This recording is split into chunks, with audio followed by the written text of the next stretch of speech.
Hello and welcome. You're listening to the Dungeon Speak podcast. My name is Todd, and I'll be your host this evening. I would like to take a moment to introduce you to 5 spectacular co-hosts. First up, sporting a drow artificer with purple tattoo-like designs in studded leather armor, carrying a shield and deadly with a sword is Celtra / Darren. Hi, I'm all of that stuff that you just said, including Darren. Next up, calm but collective, is a staggeringly tall and intimidating blue dragonborn with leather armor and electric shield and wearing the stars as wings, Karyst / Steven. I am none of those things, except all of them. Coming in after her husband is a half-elf stalwart hero of the people, loudly wearing full-plate armor, a hammer on one hip, a sword on the other, a shield on her back, and a symbol of Torm on her wrist is Lorel / Brittany. Steven's not my husband, Darren is. I said after I don't know I any of you people. Keep your eyes open because your ears will do you no good. Silently saving everyone around her is a purple, broken-horned tiefling casually wearing the dark and old robes of a dead foe that once tried to keep our heroes from seeing the light of day. Mavari / Rebecca. Oh god, hello. Last but not least, never to be outdone, recently imported from the cold north of the harsh lands of Syrup, is a pale tiefling, staying classy in a button-up white shirt, black capris, one leather boot, and fingerless leather gloves, Naskita / Miranda. Well, hello there. And that is all my energy for the day. Wasted. I feel like it was not, but that's fine. For the people who are hearing this through some kind of sound system, I would like to let you know that these people, these poor victims of this recording, have no idea what's going on, and I would like to extend a congratulations to them staying aboard this ride as much as they do, because these poor players have no idea what I'm going to do until it's too late. So I was talking to Darren, and we were talking about encounters and monsters, and I was kind of thinking about it, and there's some monsters that you can use, and they're pretty hard or easy, and there's some that you can use with experience, and they can be viciously bad to any party. My thoughts is a beholder.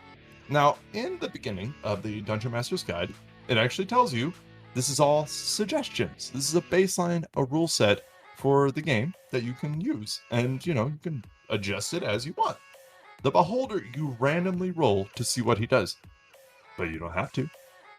So if someone was to actually know all of the beholder's abilities, now you have to remember, if it's looking at you, it's cone of sight. Anywhere it can see in front of it. There's no magic. You can't cast magic. Magic items are fucking useless. Your +5 Avengers Longsword. Done. Gone. Mundane Longsword. That is the most vicious monster, and I have never put players against one because I don't see a good outcome. If you randomly roll, then you can get lucky, but if you use it without rolling and you just do shit on purpose to try to take out the party, it's easy. It's done. But Darren, as an experienced person, do you have anybody in the top of your head that goes, ooh, no thank you? I mean, off the top of my head, I can't think of something where I'm just like, oh, that kind of sucks. There is something I really wanted to play because I think it was a really cool addition that they did. One of the few that I've liked in recent times that Dungeons and Dragons added, and it's kind of like I don't want to say mythical, but an addition to dragons, wherein if a dragon gets a certain age, it basically has 2 health bars. So if you beat the dragon, it instead of it dying, it just regains like half of its hit points and then has a whole different moveset. Like that sounds awesome and makes them seem way more terrifying than the not magic having dragons of the regular game. So stupid. Anyway. I thought dragons were underrated or underpowered, so I'm happy with that. Yeah, no, I think dragons in base in 5e are very underpowered. Like they from other games dragons have spells, they have breath weapons, they have frightening presence, and in 5e they got frightening presence and a breath weapon, and 2 claws. Like, it's just like a bigger, chimera? Yeah. It's sad. I beef them up. As do I. Same. How Does you anybody gonna else? have a game called Dungeons and dragons are the most underwhelming enemy. Yeah, that's very true. Can I do 2? You know what? You can do 3. No, wait, that's too much. 2.5. Okay, well, well, this one might be this. I'll do 1.5 because I have a small monster for you, and then I have a large monster for you. Ooh, what you got? Large monster, because both of these I have played. I have DM'd for, and the encounters one encounter went okay, and the other one said I can't do this again because my players immediately started to panic. So the Abominable Yeti, Really? is it's deceptively mean if you use it right, because if you put it in the right setting, because they were like in the snowy mountains, so it has snow camouflage. So it has advantage on stealth, which means you can do surprise rounds for it. Chilling Gaze can be really bad because if you have somebody who doesn't have very good constitution, the DC is 18. Oh shit. And it's 66 of cold damage, and you're paralyzed for 1 whole minute. Oh, that's And vicious. then it has cold breath. That's a 30-foot cone. Again, DC Constitution, or you're taking 10d8 cold damage. And this is what CR is this creature? Abominable Yetis are CR 9. That is a sack of lies. That thing will fucking kill people. What the hell? It's nasty. And what And made it really tough was that somebody on the party, I don't know, has resistance to like a lot of types of damage in the game. Not cold though. cold. Holy So shit. they were taking they felt every bit. You are gonna feel every bite of this Bite of chicken. this chicken. And the half are rust monsters. I ran a rust monster encounter once. My party darn near had a heart attack because everybody had metal stuff, and I pretty much destroyed almost all their equipment. And they were like, "No, thank you." And I said, "Well, I guess I'll never run rust monsters again, cause it just eats your metal, bro." The Rust Monster used, and I tend to talk about older editions because they were mean, but it actually used to tear up magical items. Ooh, really? Yeah, so Oh god. like I don't know about a lot of people, but that's why I fucking hate it. Yeah, I did the rust monster encounter once, and when I ended up, I think I broke something, and then the AC on some of the armor wasn't as good, and it's not like it gets damaged but it'll repair itself. No, you have to go find someone to fix it, or you just need to throw that thing out and just get something new. Those two are ones that if you use them correctly, they are absolutely disgusting, and that one always makes me sweat whenever I run them. I'm like, oh, please don't let me kill these guys. And I was thinking of a set of monsters. The set of monsters you may have seen on Reddit is called The Perfectly Normal Man. What? Nuh-uh, that's not a thing. Hold on. Well, not officially, but Oh. you take a boneless, wrap it around a skeleton. The skeleton's holding a brain in a jar, but the skull is the jar, and is being followed around by a shadow. So, it's a perfectly normal man. That's only mildly creepy. Do you have anything that's in the game? I mean, those are all in the game. That's all vanilla. We just put them together as a man who's a corpse. Steven, you're creative and I enjoy every time you talk. Oh, I stole that from Reddit. I'm not taking any credit for this.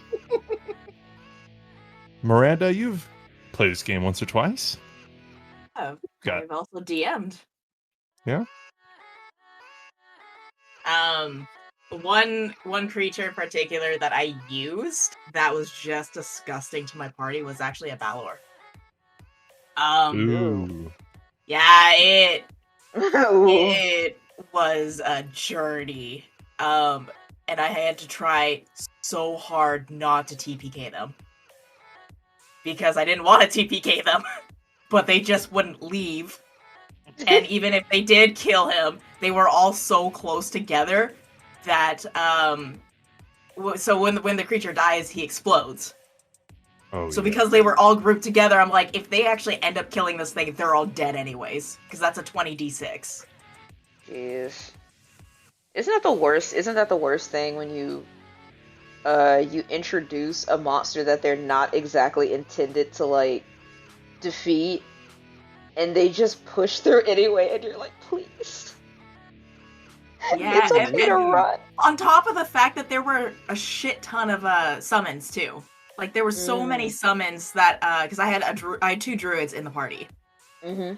And so I had there were a bunch of dire wolves, there was a fire elemental, there was the party themselves, and there was also an NPC. So it was just a mess of fire everywhere. Like they were making everything burn. And I'm like, God. this guy is resistant to almost everything they're throwing at him. Good God. Sounds awful. He's not Yeah. resistant to these hands, says the monk. Well, resistant Yeah, that's to why monks are bludgeoning. So everyone named fairly scary monsters. I just remember Turtle. a bad encounter I had with a T-Rex in a campaign. What? And it's the only thing I can think of that wasn't extremely fun to fight. I mean, a T-Rex is pretty shitty to fight, yeah. That's So, fair. well, I played a druid and we had 2 artificers and a paladin, so there was 4 of us, and I believe we were level 6 or 7. And our poor halfling artificer got fucking basically eaten. Oh. It's okay. He made it out of there. We got him out. Okay. But our paladin had to tank that fight, and it was a mess. There was also these weird exploding plants around us, so we had to be careful where we stepped, and it was just a nightmare of a fight. Good Awesome. Lord. I wanted to look up the completely normal man on Reddit, and I realized I forgot to mention there's also a ghost inside. Nice. Ghosts are another bad one too. Yeah, they're pretty terrible. Yeah. I scared everybody. Y'all didn't even, I can't remember which campaign I ran where there was a ghost, but for God's sake, you didn't even fight the damn thing, and already you guys were shaking. I'm like, what the? You guys haven't even had the encounter yet. How can you be scared of it? When you guys went to that haunted house in my or that haunted castle. Oh, that was terrible. That was terrible. That was hilarious. So, something that used to scare me as a player in an older version was vampires. Because every time they Really? touched you, you were drained 2 negative levels permanently. Oh, yeah. Yeah. Yeah, that's mean. And That's really mean. that's not like, oh, my poor paladin. That's like Todd gets up, leaves the table, and leaves the building.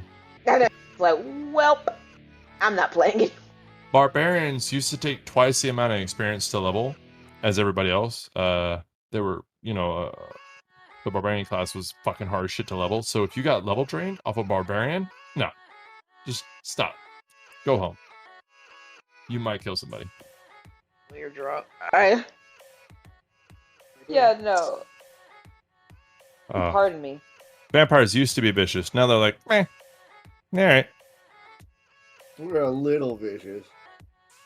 A little Sid vicious. They can be good, but like they're not one versus a party anymore. Now it's like 1 plus some spawns, and they get a surprise round, and they're in the dark, and you're fucking creeped out by some tar, so you can't take a first turn. Shit like that. I think that depending upon what it is, I think any monster can be used. Any monster can fall into this criteria if you know how to use them properly, because like everybody like, you know, hikes their leg up on goblins, but like for goblins and kobolds, it's a numbers game. Because like goblins and kobolds in and of themselves aren't very, I mean, like for God's sake, they're goblins and kobolds. Nobody's, not even like level 1 players are really intimidated by them, but like it's a numbers game. It's a war of attrition. If you throw like 5 goblins or 5 kobolds, then yeah, who cares? But Yeah. if as soon as you just if they just keep coming like waves of them, it's all chip damage, baby. All chip damage. 30 goblins come over the hill. Ah, shit. I know, and then pack tactics can really just Start stretching. you might as well just give up with pack tactics. Yeah, I mean, you can always just adjust the CR of creatures also. Like, if it's something you just enjoy, then yeah, just bump up that CR a little bit and you're good to go.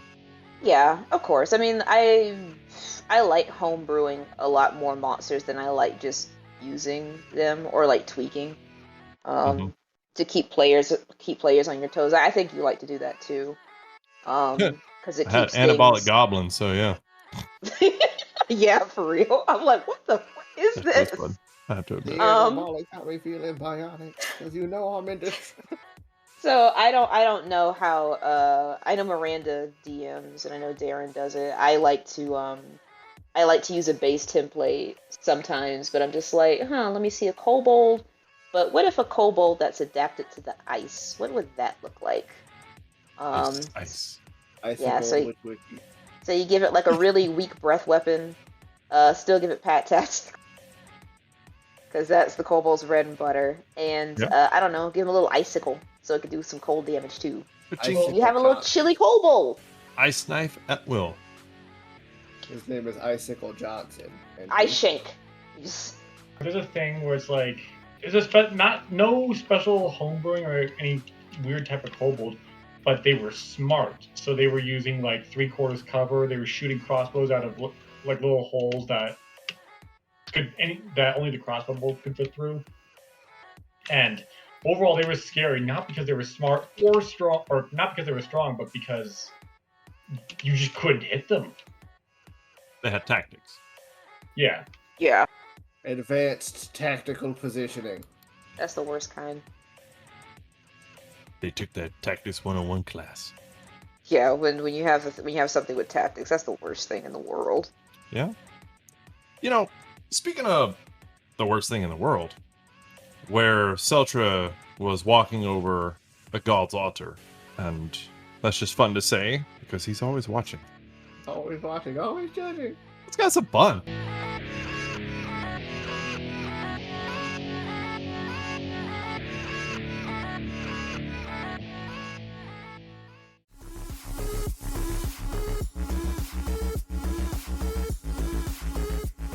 My name is Becca, and you're listening to the Dungeon Speak podcast.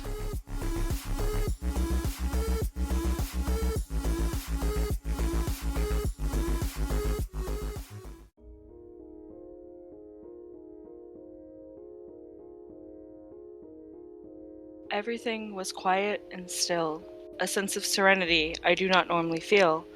I found myself here more often, almost addicted to this feeling. Floating here and watching the sun glimmer through the surface of the water, the warm water relaxing all my muscles and healing bruises. Or maybe it's just taking my mind away from it all. I close my eyes, completely surrounding myself to this. The darkness and silence. It is freeing. I don't even mind the pressure in my lungs, the starving urge to breathe. I would give up all the air in the world to stay here forever.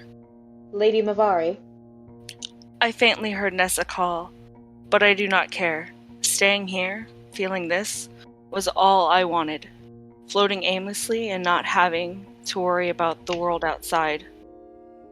But soon it is all interrupted when a loud banging erupts through the room, and a hand pulls me from the water. Lady Mavari, do you have any idea what time it is?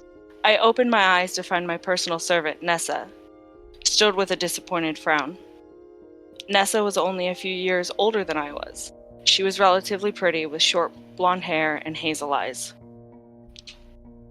If I had to guess, about midday? Hey, we are running out of time to get you ready for tonight. I push my long, dark, purple hair out of my face, smoothing it down. What's going on tonight? Nessa's face dropped, absolute disbelief that I dared ask that question. King and his family will be here. Of course, that means Prince Waylon. How could you forget? Must have slipped my mind. Well, get out. We have a lot of work to do. You look dreadful. There was no point in arguing with Nessa. She was a stubborn girl. I did as I was told, rising from the large bathtub. The water so warm, the room was chilly in comparison, causing me to shiver. Nessa's eyes were wide, staring directly at the large swelling bruise on my side. It was hideous, a dark blue and black against my purple skin. Do not worry yourself with that. It does not concern you. Nessa knew better not then to pry. This is not the first bruise she has seen. She just held out her hand to help me out. She handed me a robe nearby before grabbing a towel. I put the robe on and walked towards the vanity, staring at my reflection. Nessa was not lying. I looked dreadful. My eyes had dark circles underneath them, and I looked pale, for someone just coming out of a warm bath. I looked exhausted. Nessa quickly began to dry my hair. I watched her in the mirror. She had such a sad expression on her face. I closed my eyes not to dwell on it. Mavari. A familiar voice calls for me. One who reaches out to me on occasion. It was gentle, almost blending in with my own thoughts. I try to focus when she speaks to me. There was always such a warmth in the tone. Mavari, you know how. How to what? Lady Mavari? My eyes snapped open. I didn't realize I spoke aloud. Upon opening my eyes, I see that my hair is done, braided neatly in a down style that drapes around my shoulders. How much time has passed? Nothing. Nessa moves around to my face, applying makeup to hide my exhaustion. I close my eyes again, trying to find the voice, but I receive only silence. Please, what do I know? I think to myself, pleading in the darkness behind my eyes. Dressed, Lady Mavari. I come back to reality, seeing myself with a full face of makeup, all imperfections hidden, but Nessa just started. What was happening? Not wanting to draw attention to myself, I stood and walked towards the closet. Nessa pulled out a beautiful dark blue dress with gold embroidery around it. It was a perfect dress to draw attention to myself, with exposed shoulders and long sleeves. Mavari, you know. I shut my eyes quickly, trying to focus on what she means. What do I know? All I see is a glowing blue light. I do not understand her sign. Suddenly, a sharp pain in my side forces me to open my eyes. I look directly at Nessa and see her tightening a corset to me. The bruise was easier to ignore when there was nothing disturbing it. But now, it felt like there was a knife stabbing me in the ribs. No corset. You have to. It's very unladylike not to wear it. I reached for a nearby wall, suppressing a scream. If Father saw me here, he would be mortified by my behavior. I began to take small breaths. It minimized the pain, but barely. There was no time to dwell on it. I will take care of it later. I closed my eyes, trying harder to steady my breath. Lady Mavari, the guests have arrived. My eyes fluttered open. I was sitting on the bed, and Nessa was nowhere in sight. I get up and walk over to the vanity, grab a handkerchief, and dab the sweat on my face. I take it with me, exit the room, heading towards the entry. My vision is blurry from the pain, and I do my best not to stumble. I blink, and I am further down the hallway. Each time, it gets harder to keep my eyes open. I closed them, wishing I was still in the bathtub. Again, I opened my eyes to see I'm sitting at the dining table. There was food in front of me. How did I get here? I quickly looked to my left and see Prince Waylon. He looked as handsome as ever, his black hair curling loosely and wild around his face. His light blue eyes caught mine immediately. Prince Waylon, how are you? Oh, so now you're talking to me? Forgive me, I have not been myself today. Forgiven, my lady. Prince Waylon smiled, an infectious smile that I smiled back too. I looked down at my plate of food, not interested in eating. I reached to pick up my fork, but in doing so it caused a sharp pain to shoot through my side. I don't move my arm, hovering over my right side. Mavari, you know how. She spoke again. She's here. She always here when I need her. My eyes closed. My eyes closed slowly, everything going black. Just that beautiful blue light, glowing and showing me what I have to do. I feel a cold touch to my right side, the pain melting away, and I can breathe again. I open my eyes and feel the whole room staring at me. I look down at my hand at my side, a blue light emanating from it. Panic set in. I quickly looked up and saw the whole table looking at me. I shot a look at my father and I'm locked into his glare. My blood runs cold, knowing that the only thing that awaited was punishment.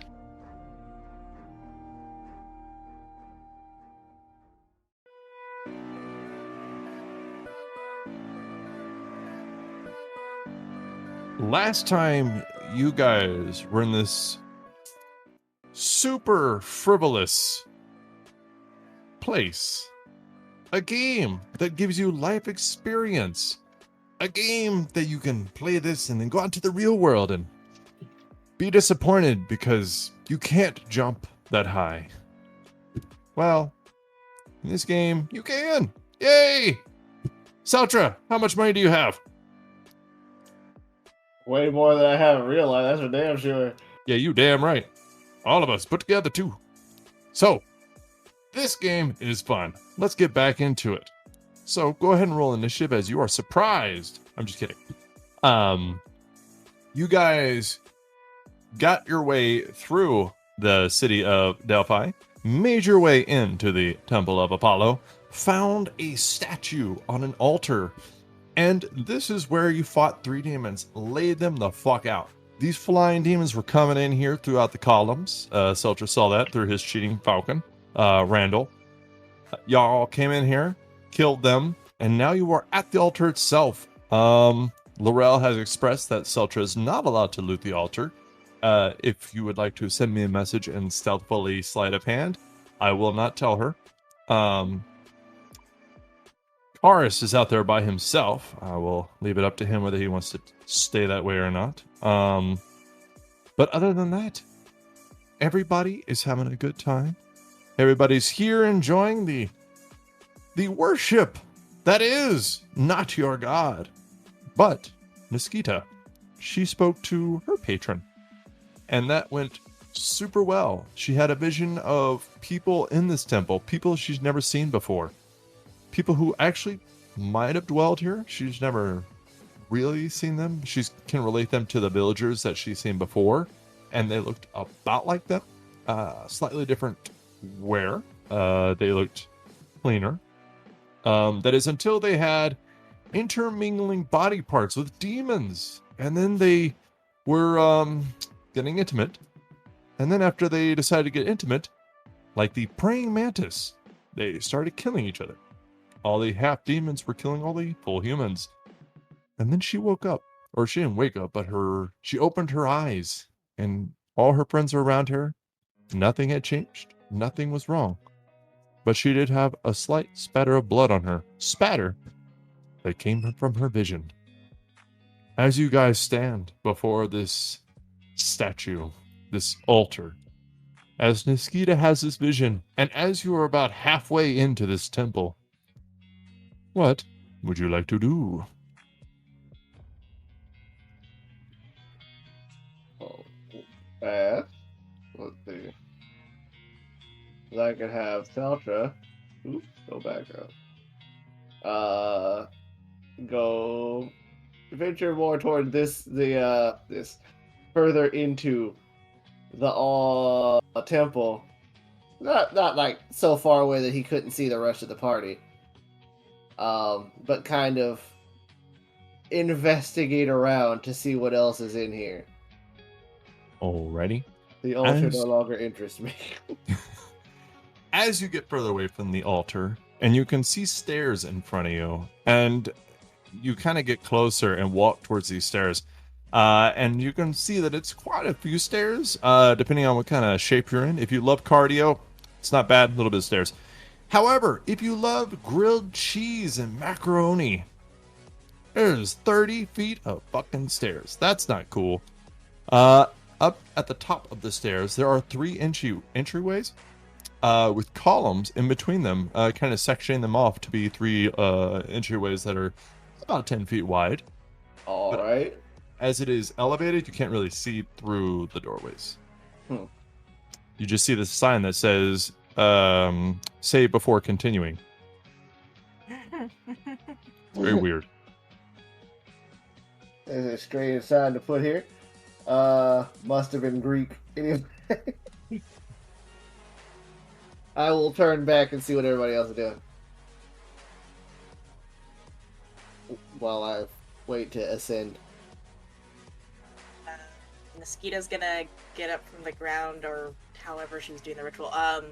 She's gonna point at Mavari and Karyst. She's gonna ask them, I need you to go look at the demonic bodies that we just defeated, okay? Can you do that? Be as thorough as you possibly can? I will look.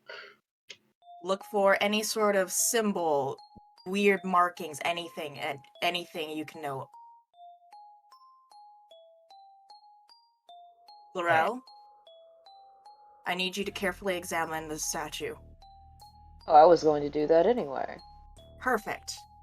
It's my fault. I was gonna do that anyways. Okay. Is there something you'd like to share with the class? How do you feel about maybe accidentally killing people who might have been the citizens here? I kind of give this long drawn off stare, and my eye twitches a little bit, and I'm like, I don't. What kind of question is that? What I saw could potentially mean that these demonic creatures are the people of Delphi. And if they are, I want to know if it was deliberate or if they were forced to be this. Right. Okay, excellent. No, not excellent. Okay, yeah, check out statue. Focus. Just breathe. Breathing. I'm breathing. Okay. Divine sense. Check out the statue. I'm using divine sense to check out the statue. Pray to the god of Torm. Yes, of course. Hold up your hand that has a symbol of Torm on it and focus to the energies around you, detecting evil and other stuff I don't know. And there is nothing around you except for Naskita, which is the most evil aura you've ever seen or heard. Thanks. Here to help. I do it. Essentially, there's nothing around the statue itself, but what are you looking for in particular? Any sort of evil aura. Is the statue giving off anything? The statue itself giving off anything unholy or evil or just like weird in general? Or does it seem clean? Is it glowing with a nice holy light? Does it seem healthy? Because I could also sense celestial stuff too. So celestial fiends, undead. Just trying to get a vibe for this place. So, here's the thing about religion. unholy really depends on your perspective. But looking at this statue itself, it does give off like a celestial, I'm gonna use the word vibe, but it's unrecognizable to you yourself. When you were little, when Lorel was a small little happy, and she was in the presence of a church of Torm, surrounded by priests and paladins, and in the peak of divine worship. That is about the sense that you get from this thing. Like, there is a strong presence of divine something. So nothing seems corrupted about it. Well, it really depends. No, nothing seems corrupt about it, no. Pretty. Then I'm going to try and just physically examine the statue to see if there's anything weird, and then after that I'll move along. Alrighty. Go ahead and give perception or investigation, whatever you prefer. Although I think you did investigation last time, so actually do perception. Alrighty, perception. Yay! While she's doing this, I'd like to try to recreate the tune that I heard by humming it. Oh. Well, alrighty. 18. Then. Go ahead and do a performance check. And you can actually, you know what? Do a memory check first. Do an intelligence check. And then if you do good on that, that will set the DC for your performance check. And looking around this thing, you don't see anything out of the ordinary. It looks like a very lucrative altar. I'll let Mavari and Karyst do their thing before I tell Naskita what I found. I got a 10 for intelligence, by the way. Already. Go ahead and do a performance check to see if you can duplicate the tune. Not Another tune. 10. Another 10. So you're over there trying to whistle Dixie and nothing's coming out. Sounds a little bit like an airplane or a cannonball or something. We'll let Lorel decide how she takes all that in. But yes. Is there any sort of like symbology that I would recognize at all?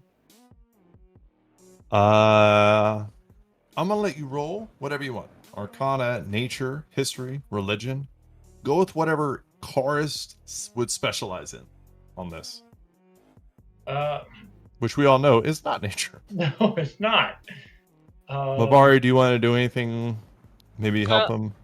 I was gonna roll a separate check, but I can help him instead. Well, no, I mean, because y'all probably have different bonuses. So if you want to do a I'm separate... gonna need it because I just rolled a natural 3. Well, you only get a +3, so she might get better depending on what she's doing. Mavari, what would you... You said I can roll Arcana? Yeah. Also, if you would like to wait until she says whether she's helping, that will help. Because if you roll before she says she's helping, you don't get help. I gotcha. Oop, 13. Ah, man, this is going to be a long night for you guys. What is this? 4 rolls under 10. Minus the 10 itself. All right. So a 13. So you're not that familiar with things, but you're familiar with magic and how it works. You use it once or twice. You understand that you can do certain things. You can even heal people. You can hurt people. You can even do the same spell to 2 different targets and piss me off. But you notice that these creatures, their skin, it has a different kind of feel to it. Like, this skin was created through magic, and it was not grown. Like, you were born, you were raised, you grew into the Mavari that you are today. These creatures, they were not born, they were not grown. They were created by magic. But that's about it. Interesting. And that's she's just gonna keep that information until someone ask her about it. Gosh darn you. Mavari, what do you think about this? Oh yeah, I'm sorry, Karyst. What you notice is they're fucking ugly. Even by my standards. They have big beaks, but for some reason their talons are a lot sharper. It's weird. Well, that just means that they're more meant for small prey and going into holes where they don't need to put their face. And there's how that goes. Oh, what did you guys find out? They're They're made small with prey magic. hunters. Or what? They hunt small prey. You see, if you have large claws, then it's usually for going into the dirt. Makes sense. Talking about. Mavari is just staring at Karyst as he talks. Just Oh yeah. Are you? We are talking about the same thing, right? The demons, the flying ones, yes. Okay. You say that they hunt small prey? Why I'm going on about, bird facts, because first off, I don't know if I'm right. Second off, Karyst definitely does not know this. Oh no. Okay, all right. I think we're losing track. they're definitely look- different than we are. They're made funny. What do you mean by made funny? And Mavari, her expression changes, and she's staring at the creature, not Karyst this time. Like with magic, I think. Oh. Okay.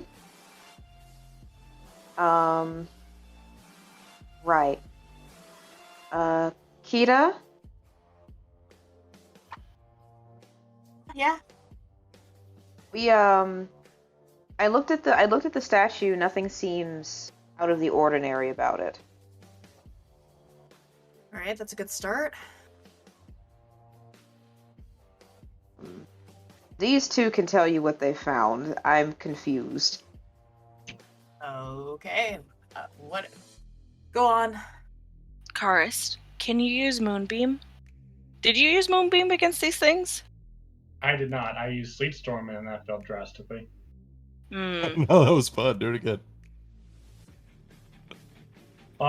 Sure, I'll use a third level spell slot. I'll cast Moonbeam Oh, on the bodies. I didn't realize it was a third level. I'm sorry. Oh wait, no, it's the second level. It's the second level. Oh, okay. I just normally upcast at third level. My bad. Oh, I was like, oh, then don't do that. I'm gonna step away. Karyst is gonna cast Moonbeam on the bodies. Huh. Well, the wording exactly, sir, about their forms. Can you give me that specifics, please? Yes, hold on. So when a creature enters the spell for the first time it starts its turn there, is engulfed in a ghostly flame. The shape changer makes its saving throw with disadvantage. If it fails, it instantly reverts to its original form and can't assume a different form until it leaves the spell's light. Okay. So you cast a moonbeam, and they start smoking a little bit, and you can smell something burning. It might be flesh. It's hard to say, but nothing happens. Yep, that's what I figured. Dang. Well, I don't know. I don't really know what to do about this. I'm not gonna lie. I'm a little stumped about the whole matter.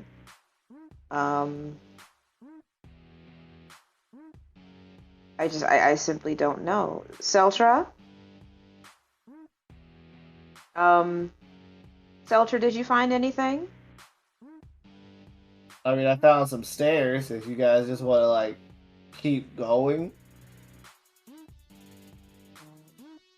Maybe we should just keep going. I mean, I don't know, logic would dictate that that something would be here. I guess I just thought that maybe I guess we should just keep going. Well, what say the rest of you? I mean, we'll probably find the answer, or answer. He air quotes answer, like answer Mm-mm. or whatever. We'll find something in here. There's gotta be. I'm hoping there is. Yes, but take nothing but the lamp. All right then. I guess we'll First, just give me the continue. lamp. I guess we'll continue forward, and I don't know. Kita, do you really think that these demons are people who are turned? Better yet, I could probably show you, and I will cast Minor Illusion. You turn into a cactus. Yes, I turn into a cactus. No, I project an image of one of the people I saw turning into the demon. Oh, Oh. Gross. so she is a thing made of nightmares, deep, dark nightmares. She is a creature right now that their flesh melds into the scaly flesh of a demon. You kind of saw this before with that little gnome that was experimenting on demons way before Naskita or Mavari, I think, and maybe Karyst.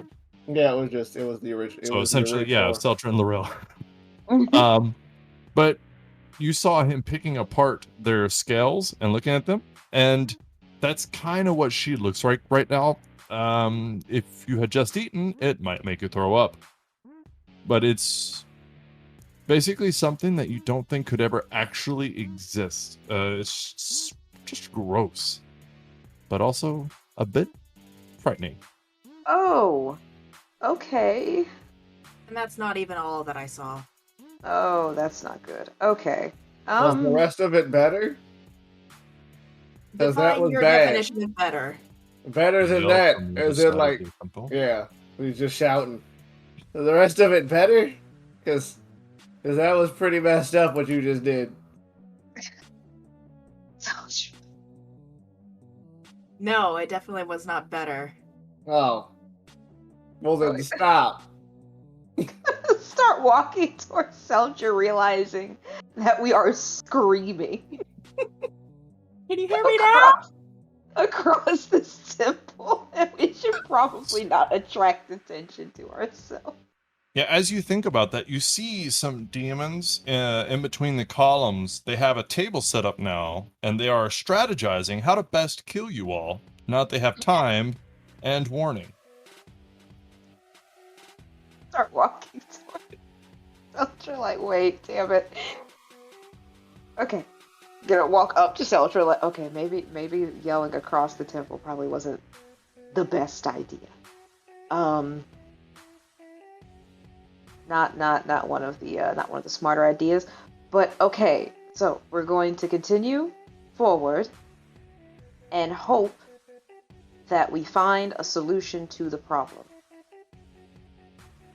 All right. Go upstairs. Yes, 30 feet of stairs. I've been Lorel, informed in it's her 30 heavy feet of full stuff. plate. Go ahead. She starts sweating as she just looks at him like, fuck. All right, time to walk up these bad boys. Let's go. Wait, we're walking up or walking down? I'm pretty sure yeah. it would be less sweaty if we were walking down. Yeah. Yeah. Like, damn it. You're not that lucky. All right, so you guys ascend these stairs. Which entryway would you like to go, so that I know which way to best describe what you're looking at? Middle, left, or right? Middle. At least I want to go through the middle. As you crest the top of these stairs, put yourselves in order of how you're ascending them. But as you get to the top of them, you can see there's a red pit in the ground that is closing up under somebody's tripod that she's sitting on. And she watches you as you come up these stairs, and you can see there's dead demons on the ground around her. And she just slowly stands up off this tripod and moves forward to be between the pit and you as it closes. She is tall, about 6.5 feet tall. She's very tan, and she wears a white dress that is pretty scandalous. It doesn't cover much of her, but the thing that really gets you about her is she also has like a little type of crown, I guess you could call it. It's got like 2 wings that go up in the front, and it goes around her head, and she has shortcut blonde hair. She has very delicate features. Her eyes are kind of a glowing orange, and she has a silver staff with a golden blade at the very end of it, and it has kind of a wooden type of handle around the middle, and she just gingerly fingers it as she stands and looks at Lorel, and she smiles. Are you friend, or are you foe? I feel like that's kind of a loaded question. Define friend. Ask Mavari. Do you have evil intentions? No. Then welcome to the Temple of Apollo. My name is Pythia Agnes, Oracle of Delphi. She gives a slight, courteous nod. Oh. Oh, okay. I take it you are a holy person of some sort. She kind of smiles and giggles. Yes, of some sort. I am the right hand of Apollo. Through me, he gives visions and hope to others. Like the people outside? I cannot protect everyone, only what he treasures. I am sorry for their loss. Did no one else decide to come and seek refuge here at the temple? I regret to inform you that all outsiders are forbidden from being inside the temple itself. So you just kind of let everybody outside die. I did what I must to protect the temple. Insight check?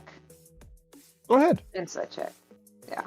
And she is kind of looking over you all because none of y'all look normal to her, but she's also a little calm.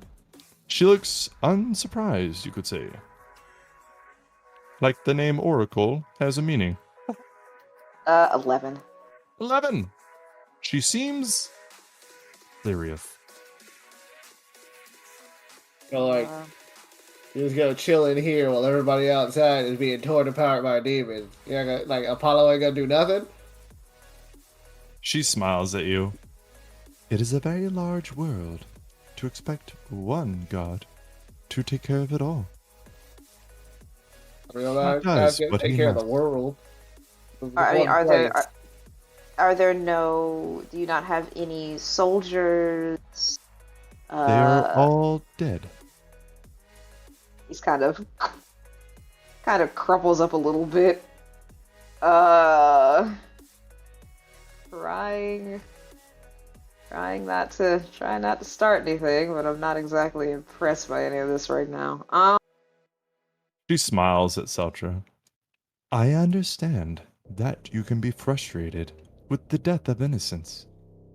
However, everybody has their path, and if they did not learn to fight the demons that come for us all, that is on them. You are alive, are you not? Well, yeah, but I'm also not just some... Well, I was, but that's a long story. And also, holds up his metal arm. Lots of things can happen that aren't death. And may I ask who all of you are? Oh, I'm Celtra. Hello, Celtra. My name is Lorel Lightwalker. I'm just staring at her. Scrutinizing her. She smiles at you. You didn't do good on an insight check, but she has something in her brain that makes you question what's up. And I didn't want to burn another one, but I kind of feel like I want to do another divine sense. Alrighty. Screw it, burning it, doing another divine sense. All right. You do notice that she keeps a hand on the staff lightly, but also keeps her other palm pressed on her thigh, trying to be a bit subtle about it. But you are all staring at her, so no matter how subtle you are about something, enough eyes catches everything. Yeah. But go ahead. So you hit divine sense. Alrighty.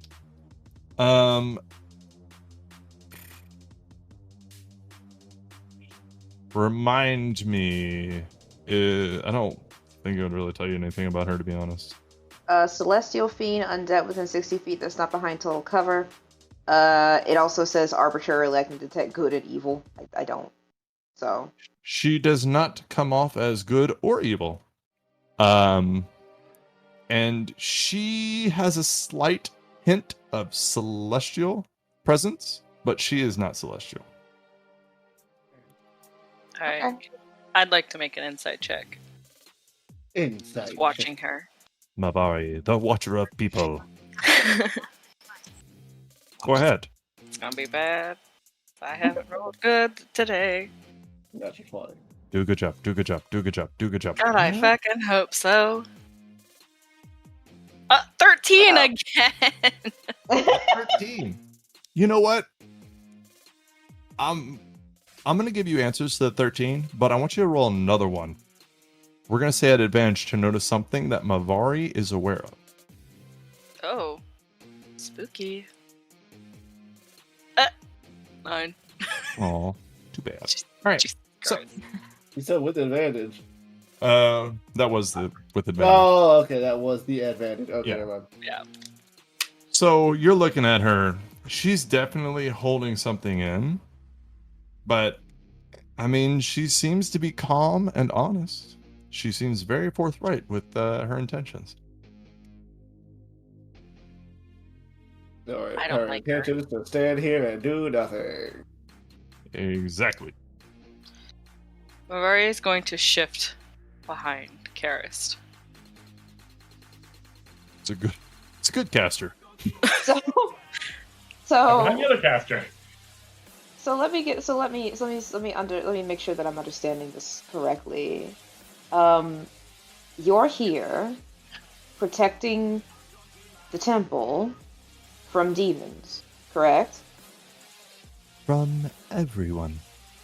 From everyone, including the people who are That currently being attacked That That- might come here for our safety. that might come here for safety and refuge against the demons.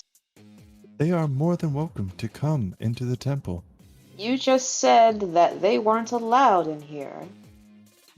Below us is the rest of the temple. And that is where they are not allowed. But they can come under cover of weather. Yeah, but like the demons are still in here. Like we just fought 3 of them, so they might need to come a little further inside. These demons, they die like anything else. I mean, yes, but I don't really Yeah. feel like that's an answer to the question. Like they're Like still the pretty... the question is that you seem to have a handle on things, and there are people out there in the city that could really use someone like you, and you're just here. Is there no other oracle, no paladin, no cleric, no other person present? I believe they are all dead. My duty, given by Apollo, along with the gifts that he has given me, is to protect this temple and serve the people inside the temple. What people are in the temple? They're all dead. The gods will see fit to replace them. So instead of protecting the ones that are here, they'll just replace them with new people. I mean, probably not if all the demons kill them. This is a pretty short-sighted plan. You guys are stupid. The gods' plans are outside of our eyesight. I mean, yeah, because we can't see them. But like, I'm gonna like take Celtra. I'm gonna lean in like super close, like whisper in your ear. Celtra, just because we're all thinking it doesn't mean that we say it out loud, okay? I mean, it's still but for real though. Celtra, I'm just as frustrated as you are, alright? I really am. I don't like this any more than you do, but we came here for a specific reason. I mean, yeah. Where's the moon, lady? Celtra. What? She finally looks a little confused. And Good. at first, she looked at Celtra, the drow. She looked at Naskita, the tiefling, the dragonborn, the tattoos of the two people, and did not seem surprised or weirded out in any way. But you say that, and she just kind of like bats her eyes a little bit. I'm sorry, the moon?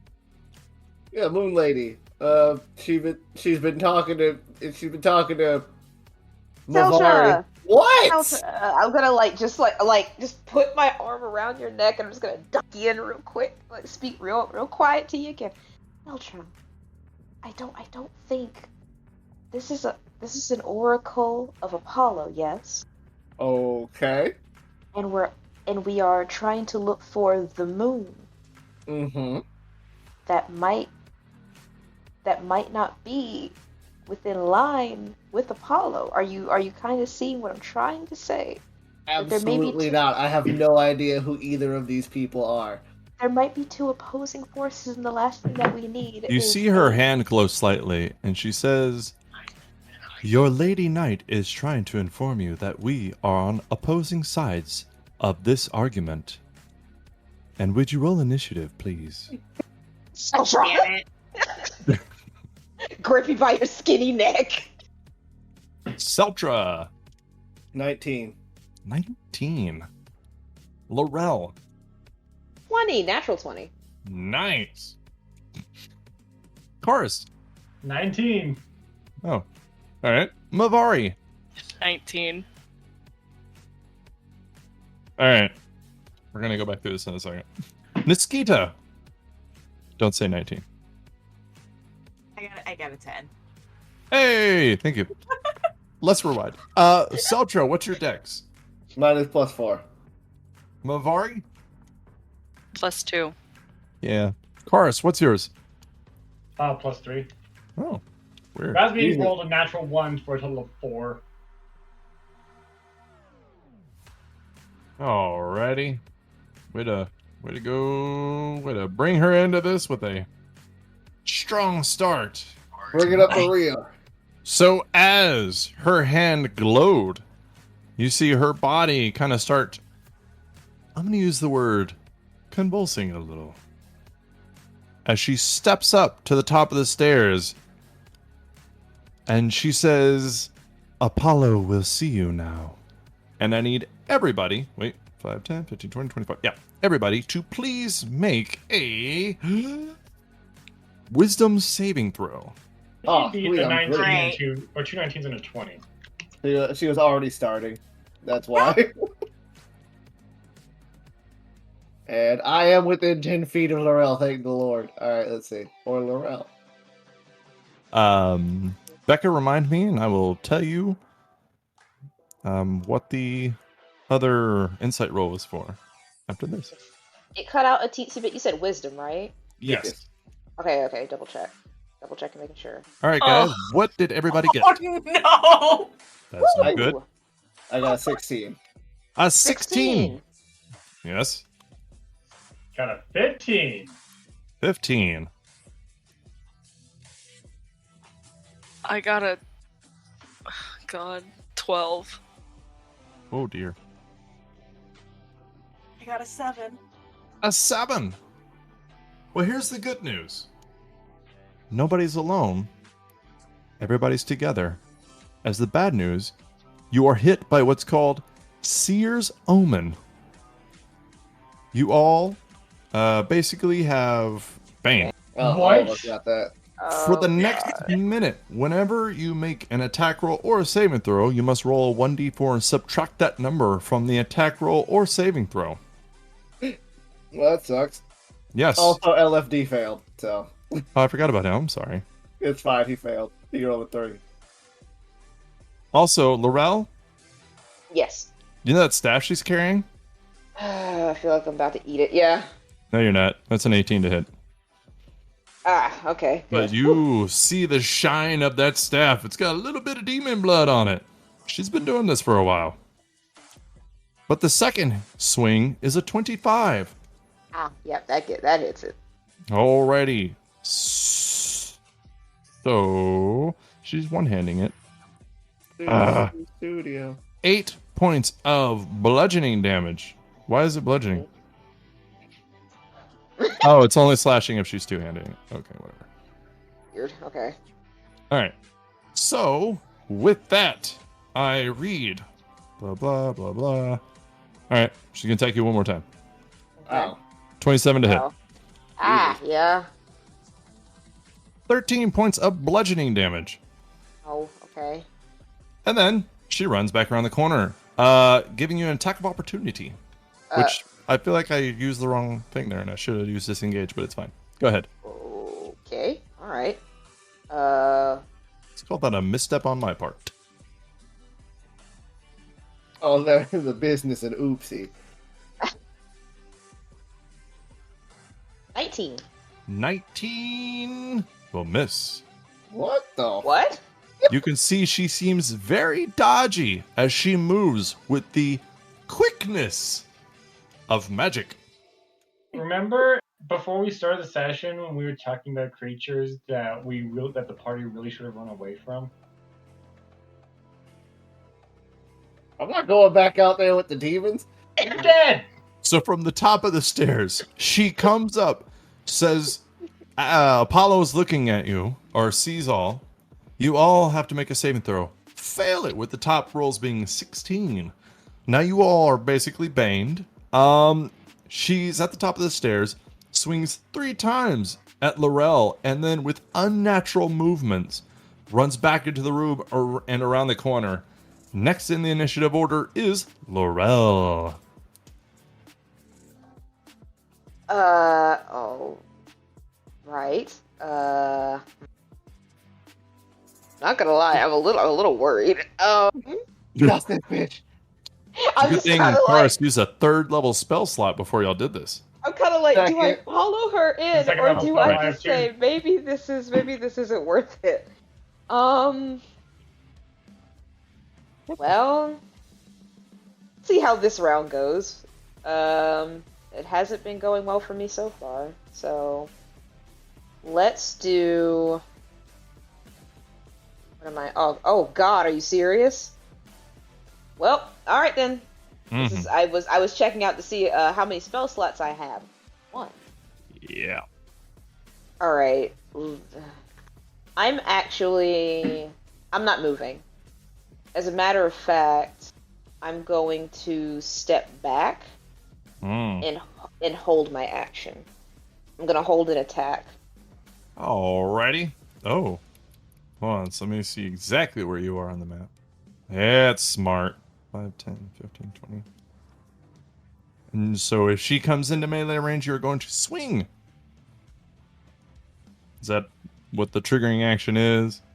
Yes, most definitely. When she comes into melee range, I'll attack. But I'm just going to back up with the rest of the party in front of Kita next to Celtra, and just hold my attack because that does not look like a good idea.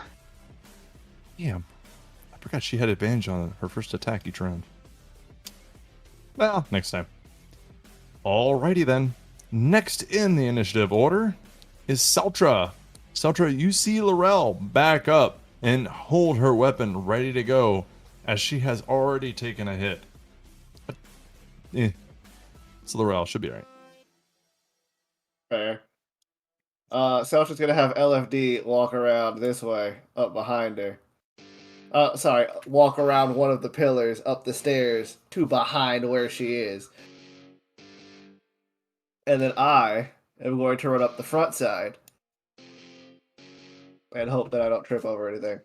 Spencer! Alrighty. And then As a bonus action, I will have LFD give me the help action, Uh-oh.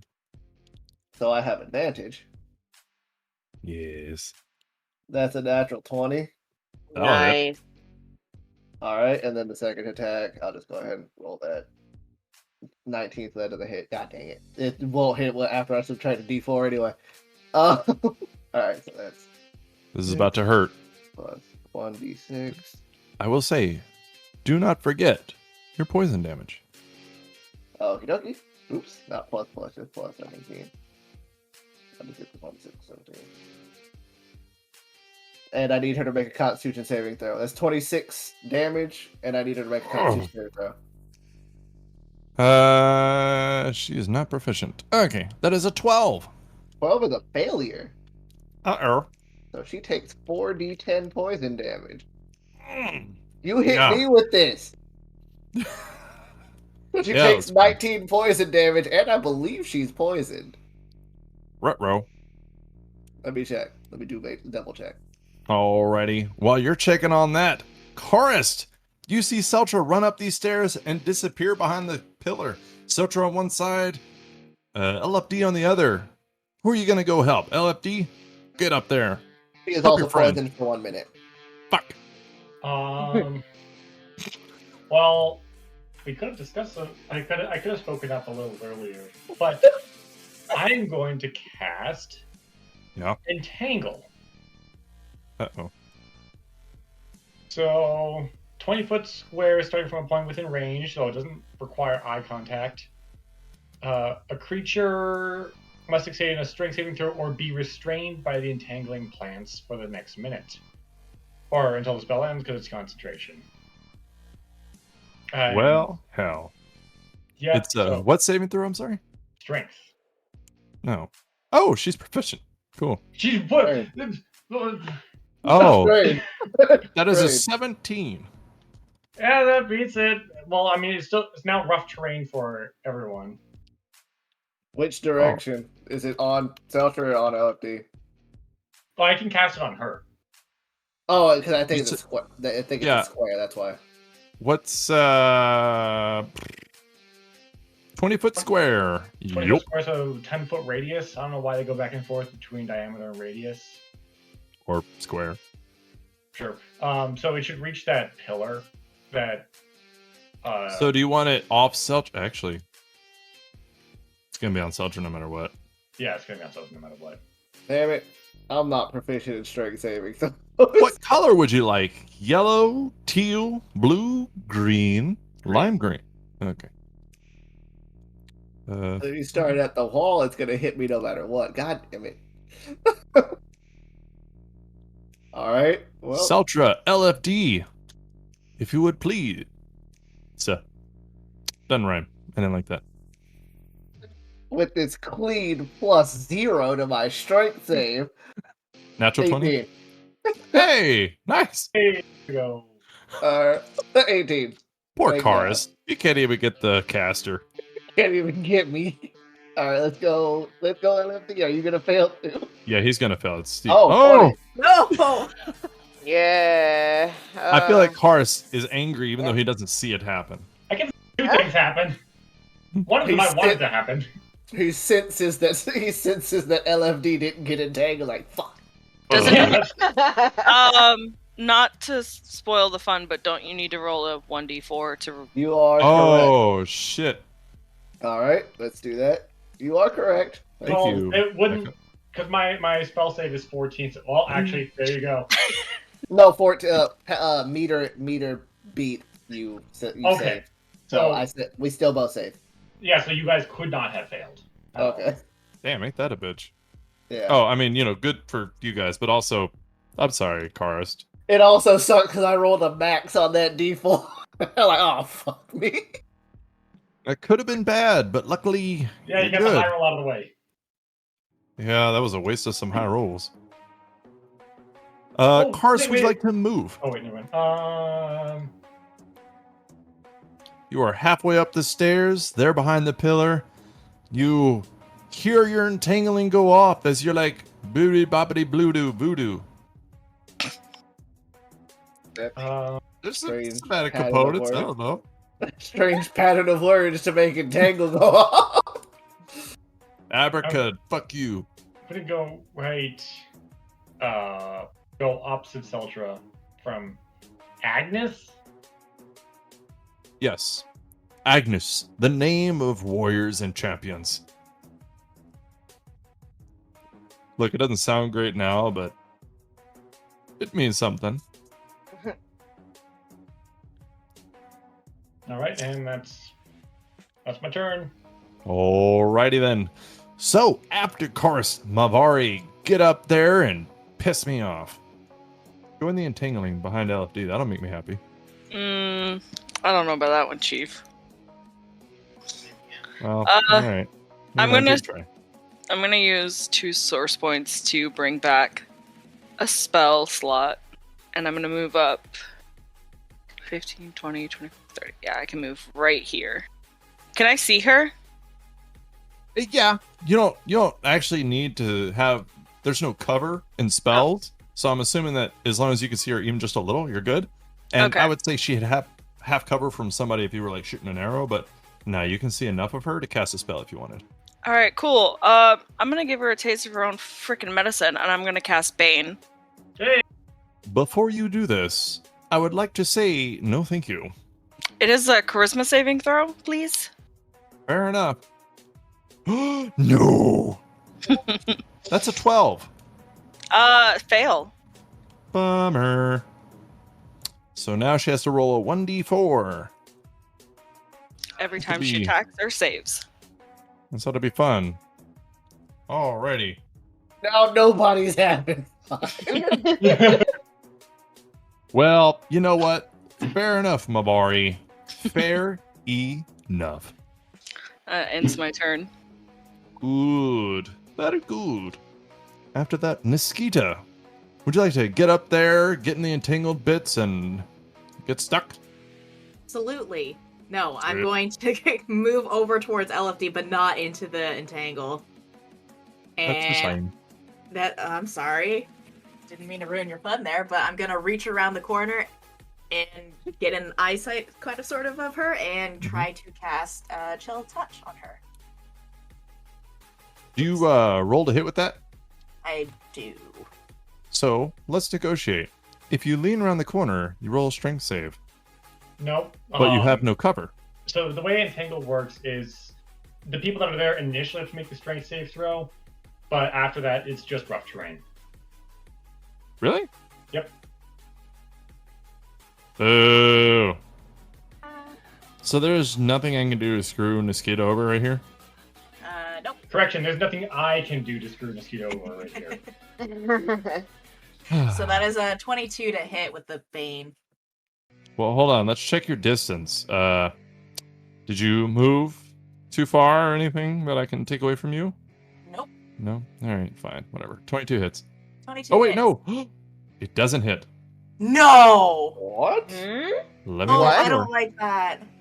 Hold on, let me make sure.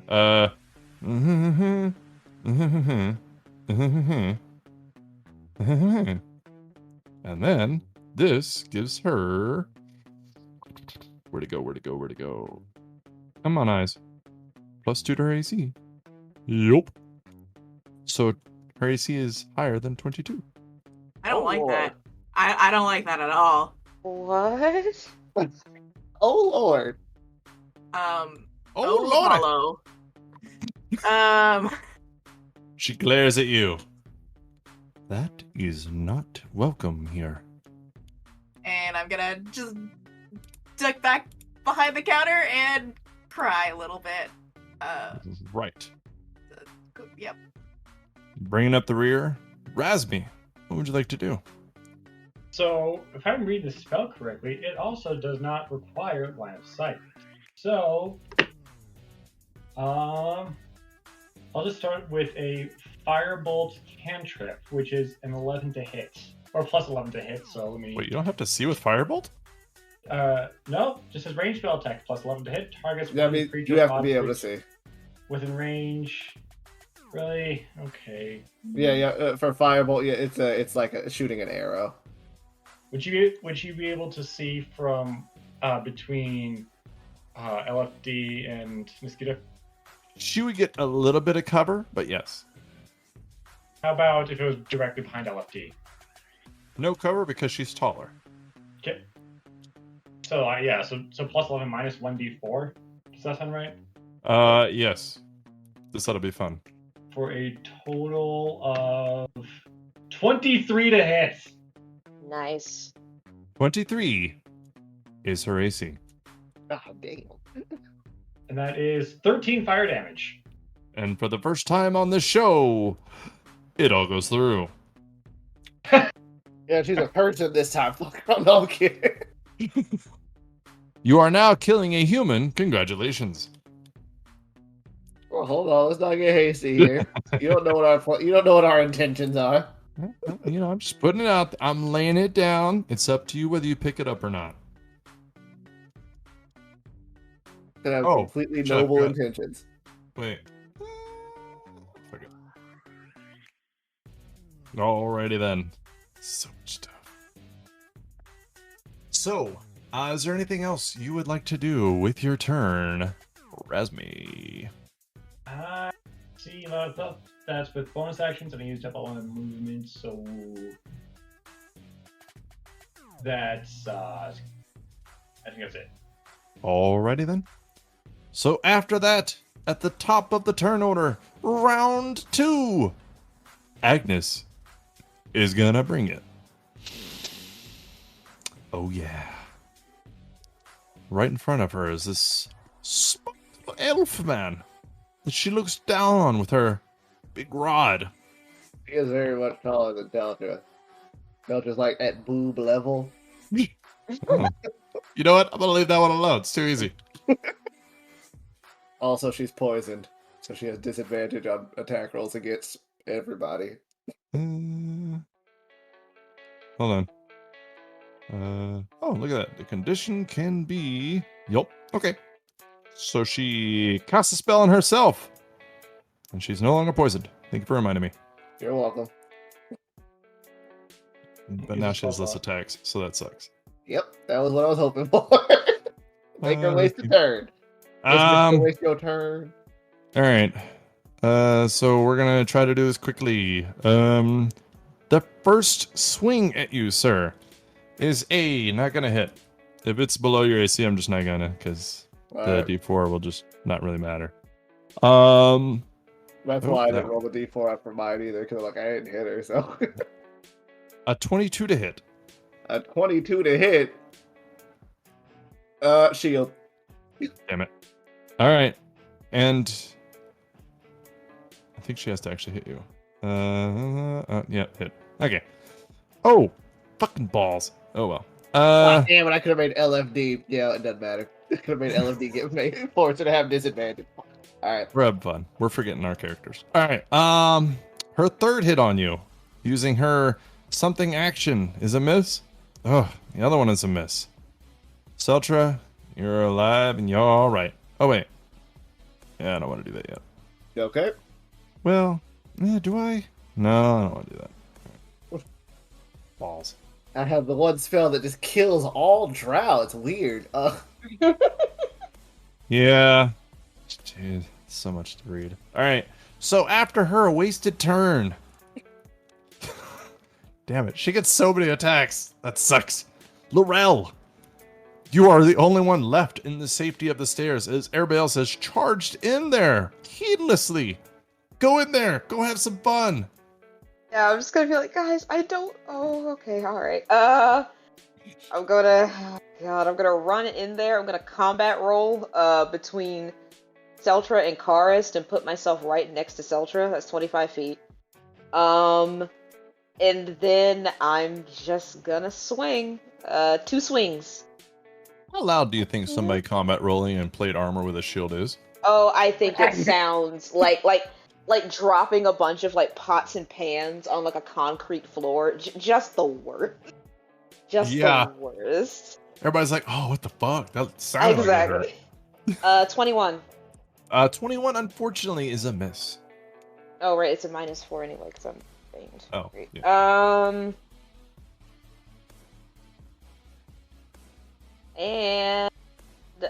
26 minus 4, that's a 22. You have to roll a d4. Roll a d4, not. Oh, okay, my not bad. -4. Thank you. Sorry. Wait, what did you do? 1d4 is a 26, but I have to minus Oh. a d4, so that's a -3. So it's a 23. That is a hit. Whew, alright. She is agile, but she is not immortal. That is 11. Of course, that's 11 total. I 11 don't know if total. I don't know if the radiant damage does anything. It does. Okay, cool. Yep, so it's 11 total. Alrighty. Because we would have been in trouble because I would have had to subtract a lot of damage from that last hit. Oh, yeah, she's resistant. The closer she gets to death, more resistant she becomes. It's crazy. A weird ability. Yeah. It's a good one, but it is weird. Do you have anything else you would like to do with your turn? Celtra, you're on deck. Nope, that's it. Alrighty. Celtra, bring the rain.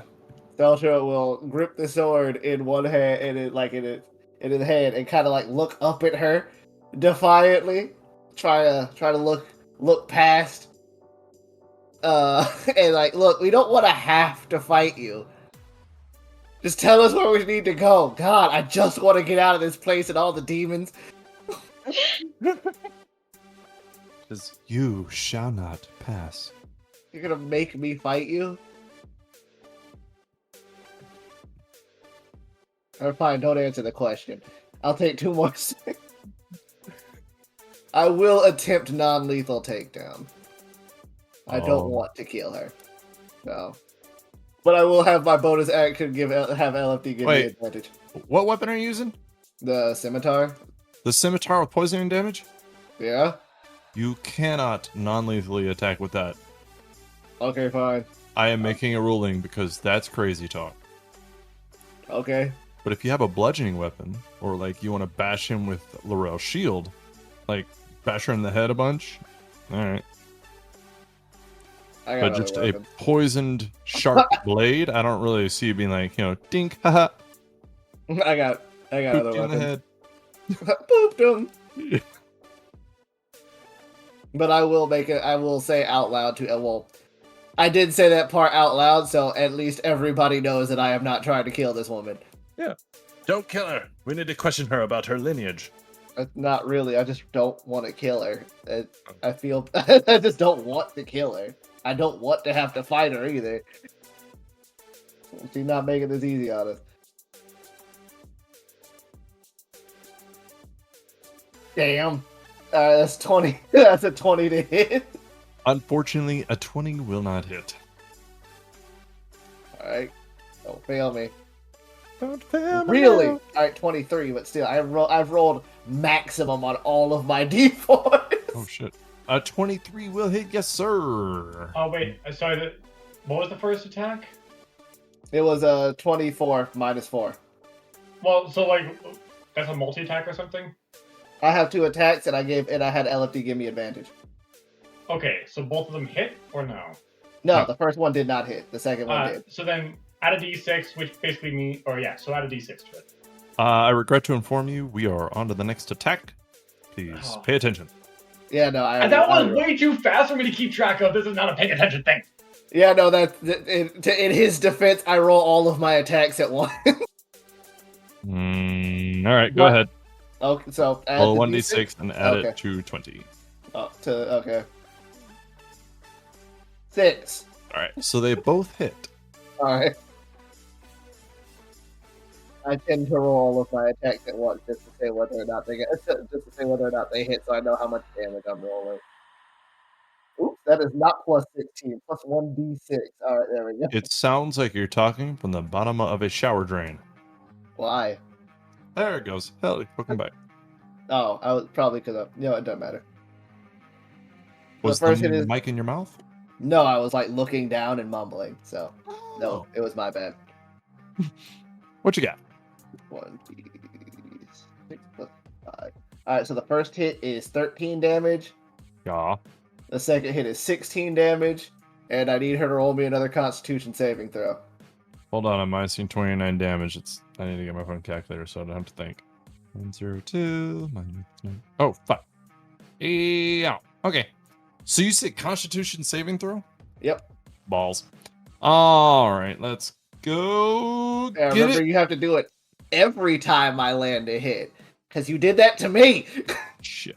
Also, she has to minus a d4, which is not fun. Where's that window? There it is. Alrighty. Oh no. That's a 15. Let me double check. I do think that fails, but let me check. Damn. DC 17. Whoa! So she's pointless again. Son of a bitch. Poisoned again, and she takes 4 D10 damage. 60. Oh no, my bad. 24 poison damage. 24. Damn. All right. Since she's Seriously, already... I don't want to have to kill you. Please just give up and tell us where to go. She is bleeding and she just glares back. Come on, lady. You are not worthy to enter this temple. That's the end of my turn. Alrighty. So after that, it is Karyst' turn. Karyst, what would you like to do? Keep up my other magic weapon, damn it. So she's proficient on strength saving throws, or she has advantage? Mm-hmm. Okay. Thank you for clarifying. Oh, so we're in the temple. Karyst is just gonna walk up and cast hit her in the face with his hammer. He's gonna cast hit her in the face with the hammer. Okay, go ahead, sir. Yep. Interesting spell. What level is that? 6. Well, at this point it's level 1 because I rolled an 8. Oh dear. So Unfortunately, an 8 will not hit. Hit the wall behind her, and it looks cool. She gets mad. Stop beating up my temple, asshole. Shouldn't say asshole. And I'm assuming there's a roof over us, correct? I'm sorry, what? There's a roof over us? Yes. Yep. This is more of a closed-in area. There are 3 walls that are solid with a doorway in each one, and then the area you came through where it's 10 feet of open doorways with the 10-foot sections in between them. Okay. All right. So next up, Mavari. Mavari. Killer. Hello. No, that's not in my book today, but I am going to move right behind Celtra and right by him and Lorel. And I'm going to do a little fun thing that you hate. Just to keep egging you on, I'm going to use source points and I'm going to twin spell Nope. haste Yeah. Oh, Lord. onto both Celtra and Lorel. Yeah. Let's negotiate. Let's not. You have the moon and I would like her back. Oh. Out of my own curiosity, Mavari, do you Wait, actually does Mavari do actually say that? Oh, yeah. All right. Do you do anything, like, do you gesture, do you do anything when you cast haste? You do glow a light blue and she does touch you. Okay, so I finally know where it's coming from. Because yeah, all the other I don't know. Is your perception high enough? What's my passive? It's an 11, probably not. I'm sorry, it's a 12. Maybe. Do you know when somebody says something that you recognize and you kind of mouth it to yourself? Yeah. I'll say that Mavari's passive perception is high enough that you could see that Agnes says Phoebe kind of to herself, like just moving her mouth around it in recognition to what you said.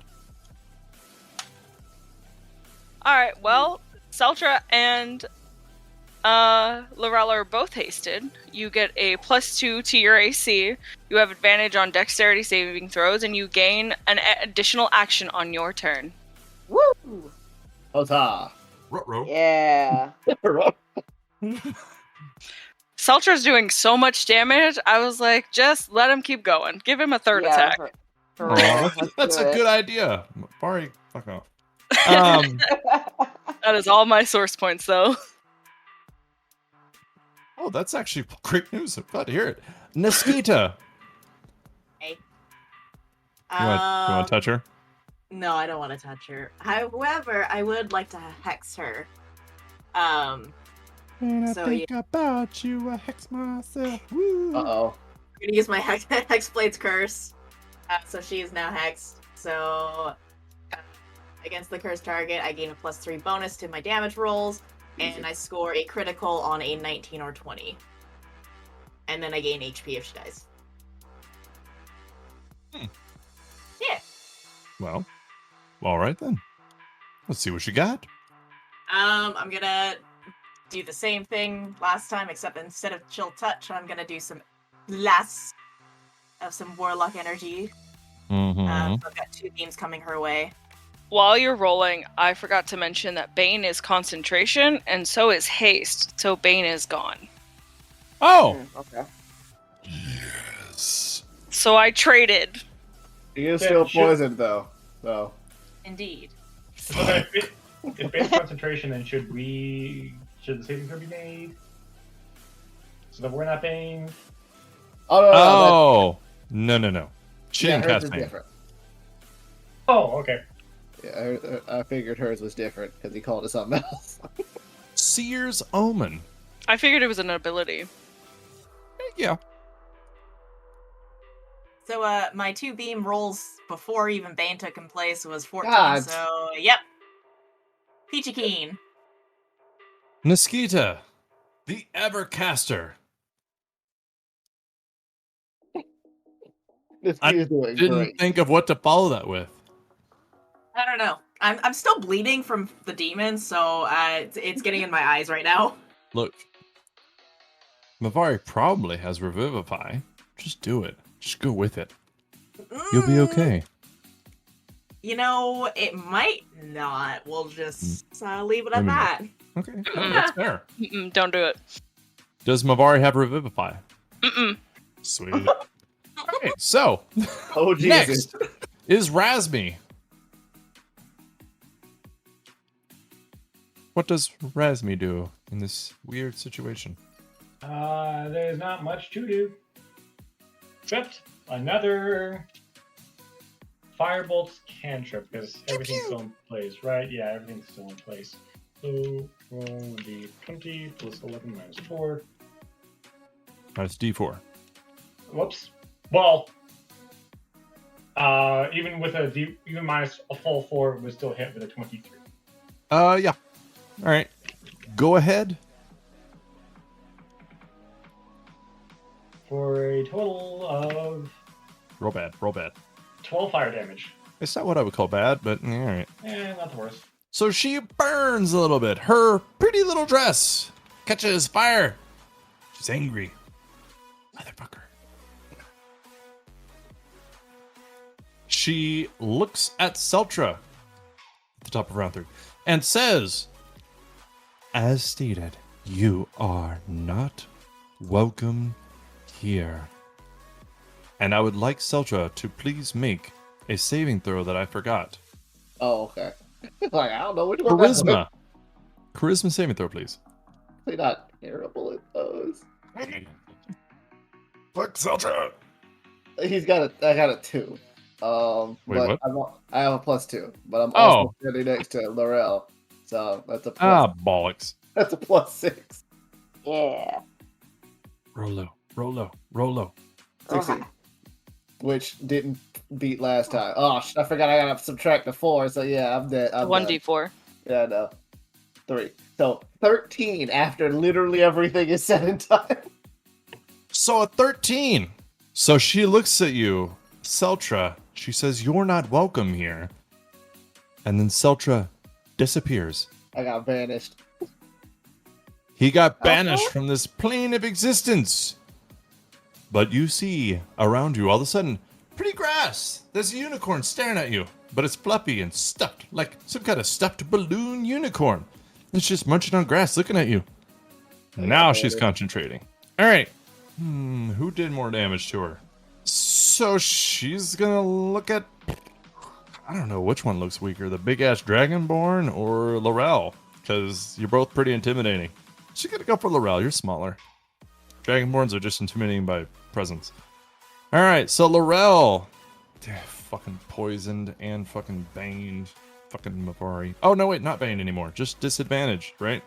And Lorel's, she has disadvantage, and Lorel's AC is boosted by 2. Yeah, this is about to suck. Okay, Lorel does a straight roll because first attack has advantage. Fuck. Okay, does a 23 hit? Yes. Wait. I'm sorry. +2. No. Ooh, shit. Okay. Next attack with disadvantage. 14 to hit. No. She is no longer hasted. I forgot Ooh. Banish was concentration. She does Next. get to make the save again at the end of her turn. At the end of her turn, she rolls a 20 on Constitution saving throw. That passes. Fuck. Oh wait, yeah. What? She rolled a 20 on count too. That's good, right? Well, yeah, but I mean, she's done now. That sucks. Oh, what the fuck? Can't be happy about nothing. All right. No, not really. So, Lorel, at the top of your turn, you saw him disappear. You saw her swing at you twice. What would you like to do? Immediately panic, because Celtra just disappeared. And then I'm going to look at her with fury, and I'm going to say, What did you do? Where is he? Where's Celtra? Bring him back! And I'm going to swing. Twice! And her AC is lower now. And Skimpy, thank God. I was so scared.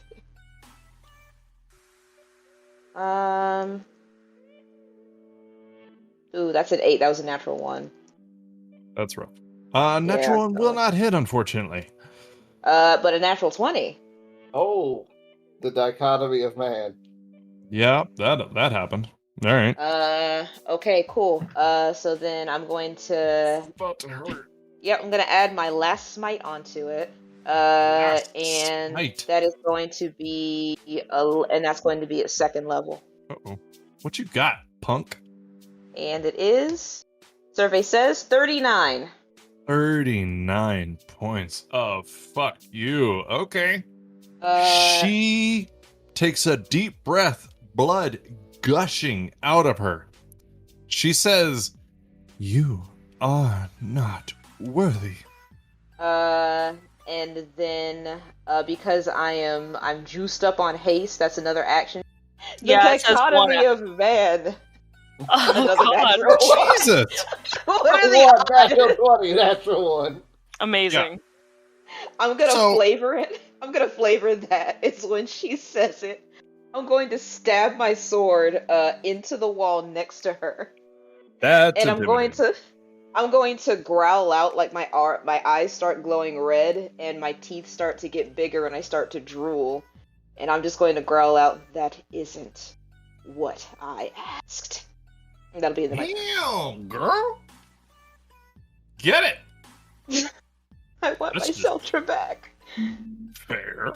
Jesus, calm down though. On that note, Celtra, you're back automatically because she loses concentration when Lorel beats the shit out of her. So Lorel does this, puts her sword in the wall, and then Celtra is there. Like that worked. That was weird. And she looks worried as it is Celtra's turn. And she has no more haste. It's how she's looking pretty beat up, right? She's looking real fucked. Celtra is going to look at the sword in his hand, see all like the blood that's probably coming from her face from the poison. He will put the sword away and kind of like unfurl the chain, because I can non-lethally hit her with that. Like, look, I seriously don't want to kill you. I promise. We just need whatever the moot Phoebe was it. He looks back at Mavari. Why am I asking you? Mavari looks very upset. Like she's like writhing in anger right now. Mavari knows this bitch has her. like he looks back at Mavari like, why? He's really mad. Look, you know what? I'm just gonna try and knock her out. Like he'll like loop the chain and just like hit her across the face with it. I'm still hasted, right? No. Yeah. No. Yeah, fuck. Sure. I think, Mavari yeah. didn't lose focus, concentration. And then I will use my bonus action to have LFD give me advantage on my first hit. Great. So minus 1d4. First one is a 25. The second hit is a 26. Oh wait, no, I gotta Yep. roll the d4. Hold on. Oh. 25 again. 25 gets there, yeah. And then the last one doesn't hit at all. It's 17. Okay. These hits aren't gonna hurt as much because I'm using something much weaker. So that's 6 damage for the first one, 7 damage for the second one, 13 damage total.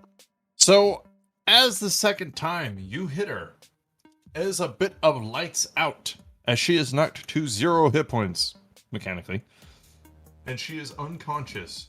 But she does look at you before going under, and she says, "You are a fool. Phoebe is not the only thing down there." And then she just passes right out, and blood just streams out of her wounds. I will. Like, okay. That's a good warning. But As- as she goes unconscious, you see that hole that she was above. Actually, let me see if anybody's standing on it, because this could be real funny real quick. Open up and roll now. Nope. All right. So you see that hole open up, and you see stairs kind of spiraling downwards under her little tripod that she was sitting on. That Lorel probably saw. Maybe not Mavari and the Mavari and company, but Lorel definitely saw it. All right. Celtra will grab the chain in his metal arm, and he will speak the command phrase and have it detach from his shoulder and kind of like completely unfurl on the ground. And then he will wrap it around Agnes and then speak it again and bind her up in the chain, like how Palace was. Yeah, that's fun. Yeah, like I'll come back and get this later, but for now, just don't go anywhere. Let's put a aura on her. What color do you want it? Blue, orange, red, yellow, purple? Purple. Purple. Got it. Bam. This bitch be tied. And he'll kind of like look. He'll like look down at her and look around. Is there any place we can hide her? Because what I don't want is for a demon to come and eat her while she's helpless. So on either side of you in this room, there are 2 small doorways. And on the back side of this room, there is a 10-foot wide doorway. All right, I will like kind of. This is gonna look kind of weird. I'm gonna put her over LFD because he's stronger than me, and walk her into the bigger doorway, and then just kind of like tuck her inside of it. The one at the back of the room? Yeah, the 10-foot doorway, the one in the back of the room. This one. Alrighty. So as you Is it tuck her outside? through there, yup. All right, he's just gonna like look through, like, this doesn't work. All right, never mind. Yeah, you look through there, and there's a bunch of columns that eventually lead to an open landscape behind the temple itself. I'm gonna put this woman to her death. He's gonna go to this door, the doorway to the north of the room. Alrighty. You go to that doorway to the north, and you see a set of stairs that go upwards to a flat landing, and then keep going upwards to where you can't really see what's at the top of the stairs, but you can say that they kind of wind a little bit to a second floor above this level. All right, he's just gonna put her in the stairwell. Alrighty, you Harry Potter her ass. Just stay here. Oh, for those of you that don't know, Harry Potter is a character of a book series that was abused and kept under the staircase because his uncle was a psychotic maniac. Go ahead. Like, all right, just stay here. And God, I really hope that she does not. I really hope there are no demons in it that come down here. Mm-hmm. Okay, I'm just gonna leave a note. Demons in the hallway. Demons in the hallway like an asshole. I have left a note saying exactly what she is, so y'all can go ahead and don't worry about anything.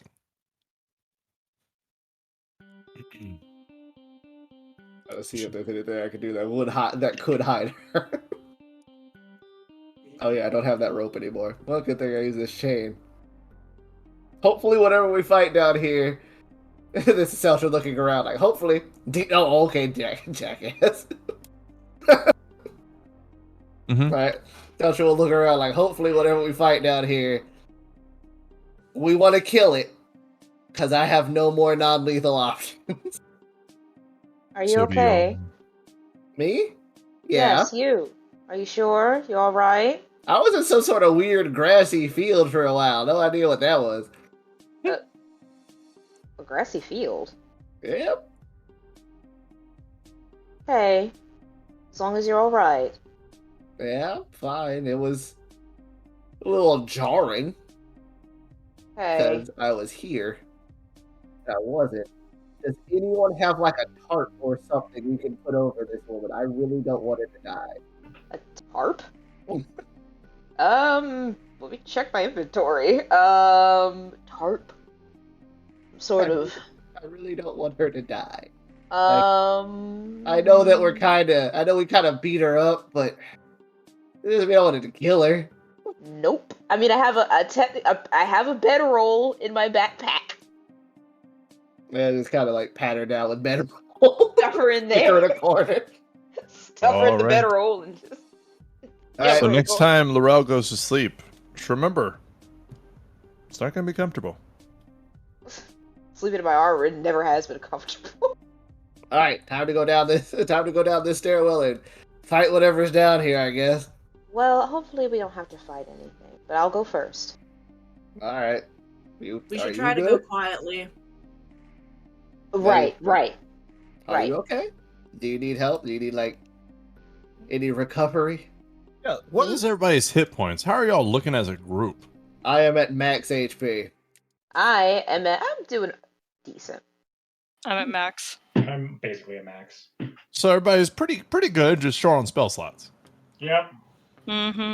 Which is I'm exactly okay. what you're trying to do, isn't that right? So you can throw something that shows that we're too dependent on our spells. I'm Sir. always dependent on my spells. I have nothing else. You have a dagger. No, I didn't have anything. I didn't have a knife. Oh. Do you need one? I don't know. I don't want a knife. I just want the weird dragon skin in my freaking inventory, a crystal foot, and a feather that I picked up. That's all I want on Mavari's pockets. Well, Mavari is a strange fucking cookie. However, she's our friend. Are y'all ready to get this shindig underway?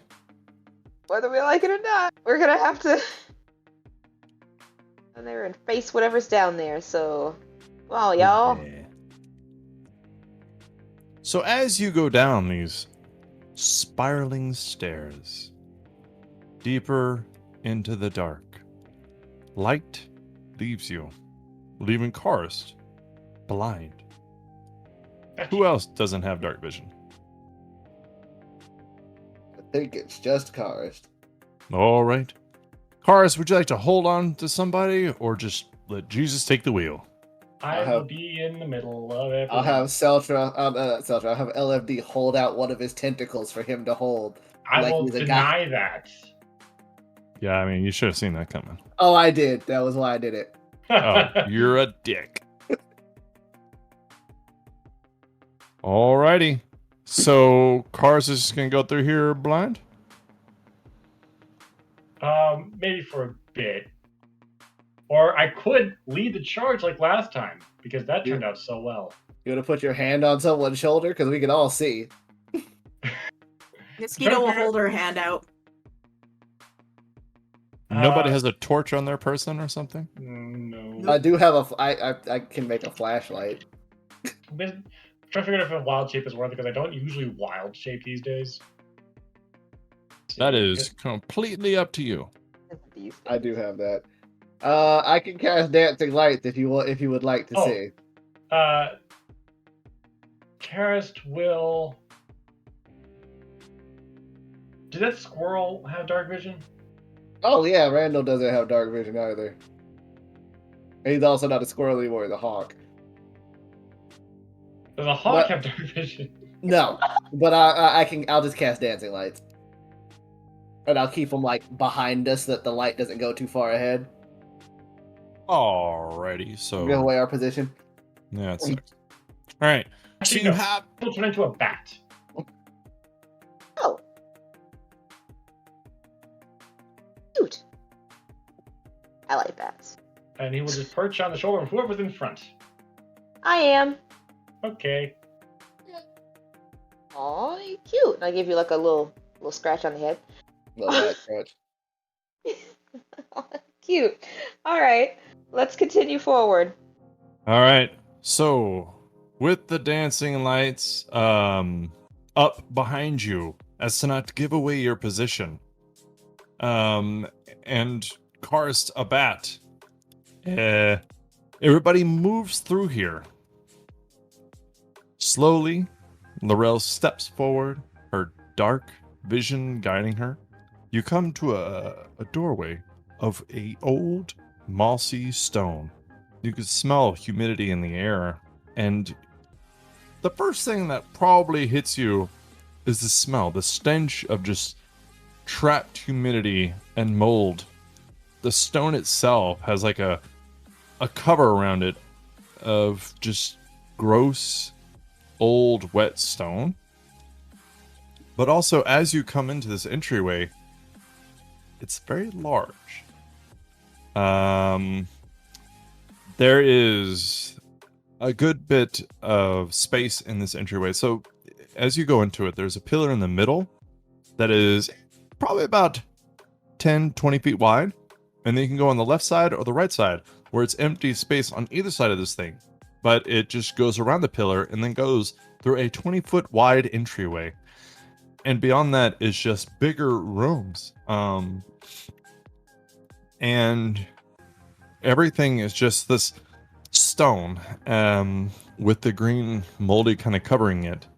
And then as you step up to this 20-foot entryway, you can hear this deep wind, this kind of brushing of wind with heat that just blows by you. And you hear this deep voice. Haven't heard or smelled someone different in many years. Delphine welcomes you.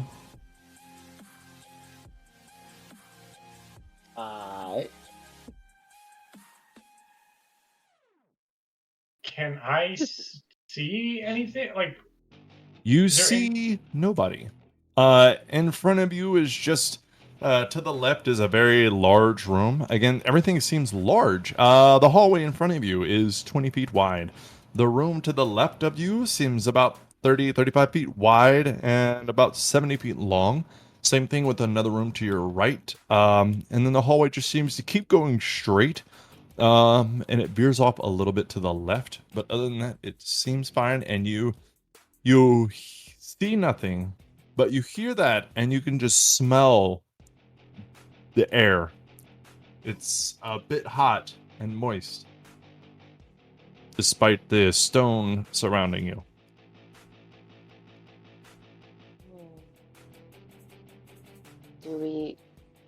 I feel like we know our cover's kind of blown already, Kita. Should we just walk ahead? Cautiously. Keep your eyes and ears out. would, Alright then. would I be able to use my keen hearing to tell where that was coming from, or was there a direction at all? Ooh. Sure. Make a perception check with advantage. Do I recognize the voice at all out of the many voices I've heard in my head? Oh, that's kind of sad, but no. Okay, cool. I just figured I would ask. Fair enough. Was perception, because I now have to use the bats. Perception is wisdom. The bat's perception is worse than Karyst. But it has advantage. Correct. That's true. But it's a +1 versus +6. Oh, that's a shitty bat. What the fuck? It's a CR like 1/4. With advantage, it's a 13. It's coming from in front of you.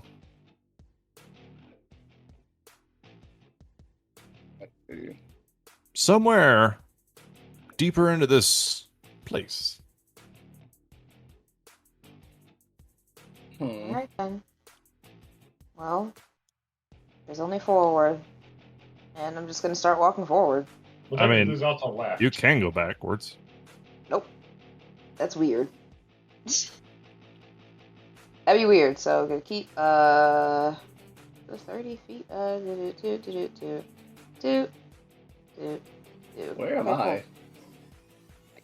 Yeah, where are you? He's there. You just don't see him.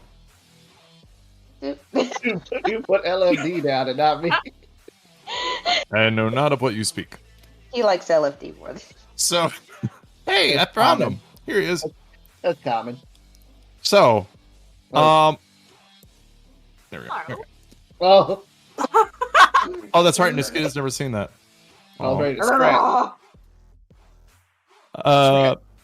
So, as you guys move through here, silently creeping, you kind of feel this hot air again and this deep breath. You come to feast on your victories? Are you here to kill me? No. Are you Phoebe? No, that's not. Oh, That's not the moon. okay. I haven't heard the moon, so I'm taking your word for it. This is me trusting in you. Oh, thank you. You hear kind of this deep breath. Kind of just seems to be in the air around you. You are not here for me?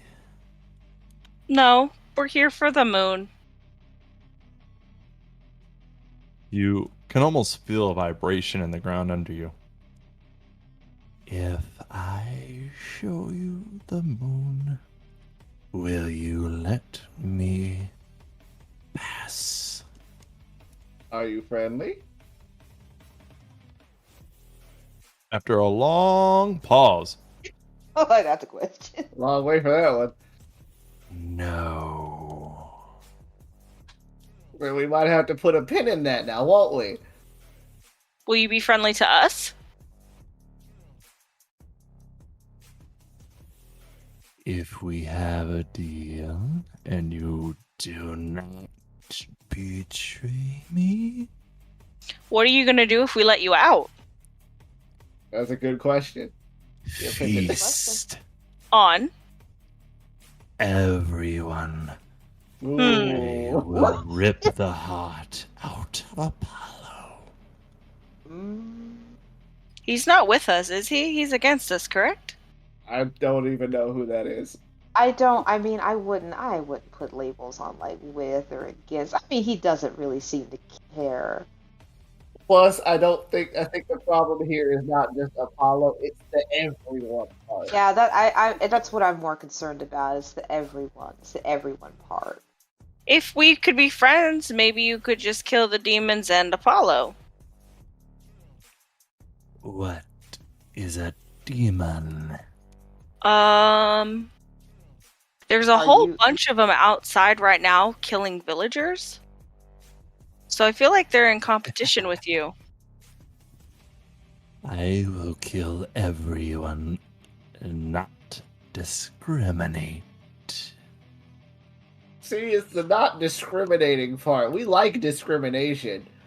But only Celtra. Celtra. Think of your words. Think of your words, Celtra. high intelligence, low wisdom. Alright. I would like to be your friend, but if you're going to kill other people that aren't, mean, then I don't know if Uh, You're going to kill innocent people. It's no deal, no dice. Everyone vernacular of the mean streets. to someone. I mean, yeah, but like innocent people just didn't it's not an excuse to just kill everybody. Oh, Yeah, I pissed someone off once, so everyone deserves to die? That's a dumb excuse. Can I see my friend? Can we see you? This speaking in the wind thing's kind of weird. It's kind of hot. When You Mavari says something is weird, you know it's wrong. may. Yeah. You feel this vibration in the ground, and you can hear it getting louder and louder, and you can feel it more throughout your body. As I try to fit her fucking token. As I stall to get this token in here. You what have damn you right. asked? What have you asked for, Babar? So you look down the hallway and rounding the corner and looking right at you guys in this entryway is a very old looking creature, lizard-like creature that Karyst will be the only one to actually recognize. Maybe Lorel. It is an ancient looking green dragon. There is actually moss and some kind of like spiderweb type substance growing over this green dragon. But she is quite large. She is considered huge, I think. Oh, But how she just, amazing. you see, she snarls and kind of smiles, depending on how you look at it. Hello. Hi, it's nice to see you. What are you? I don't know, but my name is Mavari. I am Celtra. I am Delphine. Nice to meet you, Delphine. I'll see. You I will not kill. Oh, yay. She kind of looks at her Wow. bells. I Oh. am hungry. Oh, these are my friends. Not mine. They could be. We could be. We could beat Karyst. Karyst, what's your opinions on this? I don't know what it is. Is that Karyst, not Celtra? Still though. Oh, Celtra! This is a dragon. Oh! Like look, this is a dragon.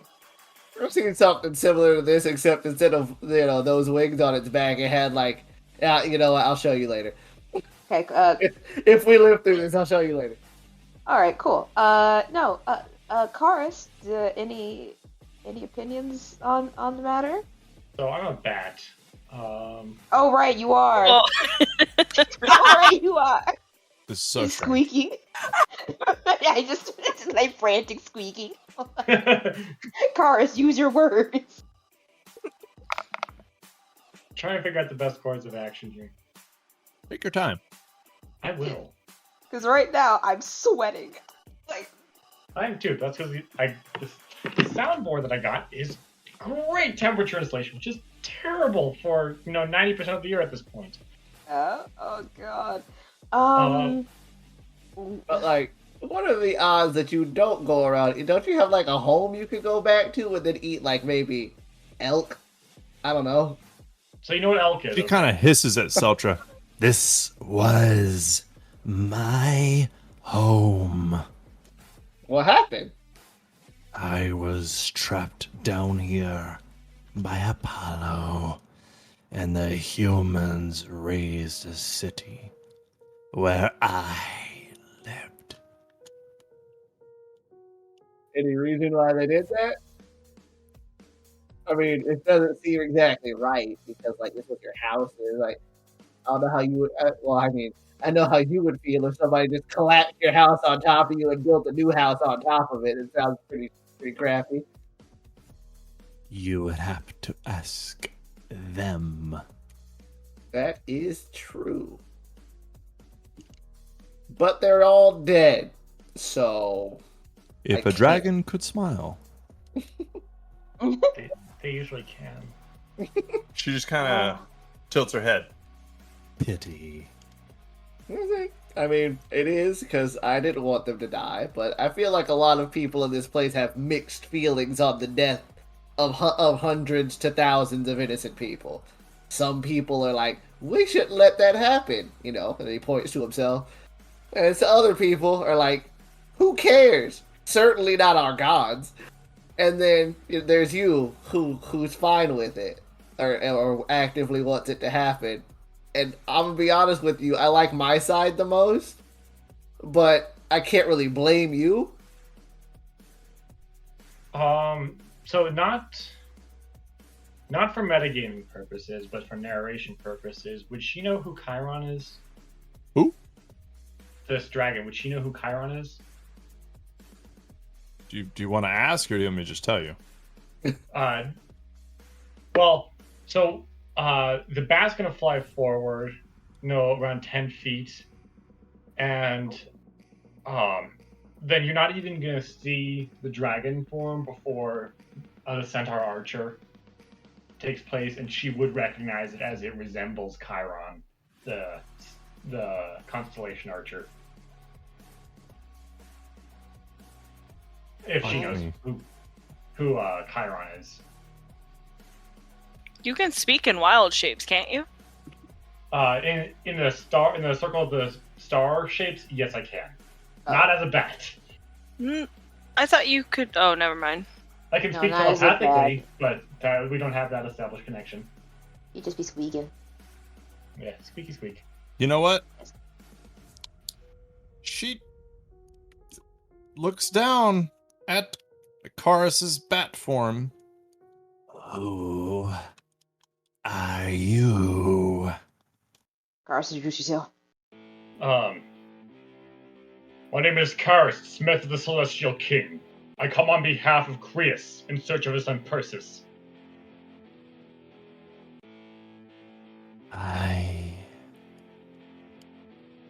I know of Karyst from a long time ago. When the Titans walked the planet.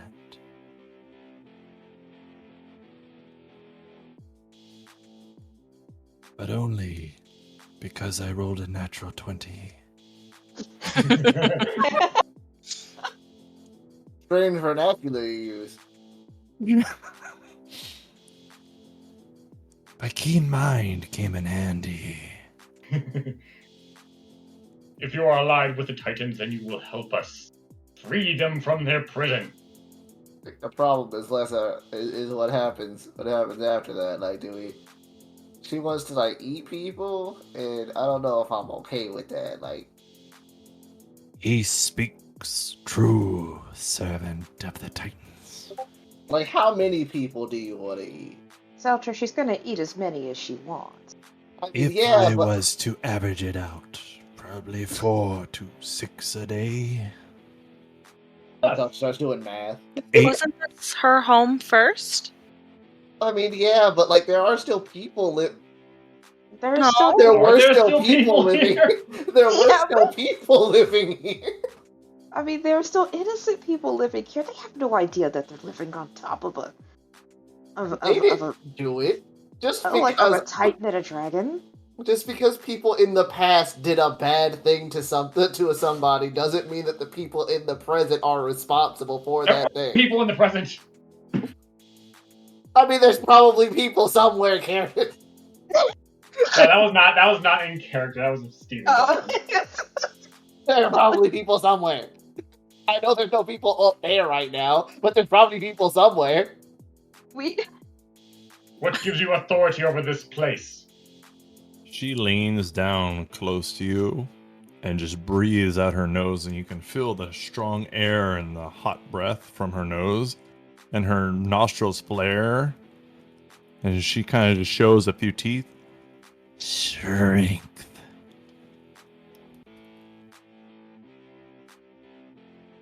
What do you know about the Titans and the gods? What gods? You mean these childish creatures? I do we know those not ones. dawdle on semantics.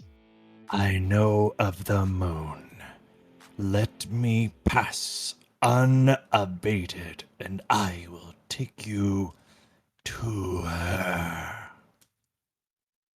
How can we trust you? Because I don't care about you. Oh, yeah. Likewise. Not a stellar reason. Want an insight checker. Yeah, we're taking that.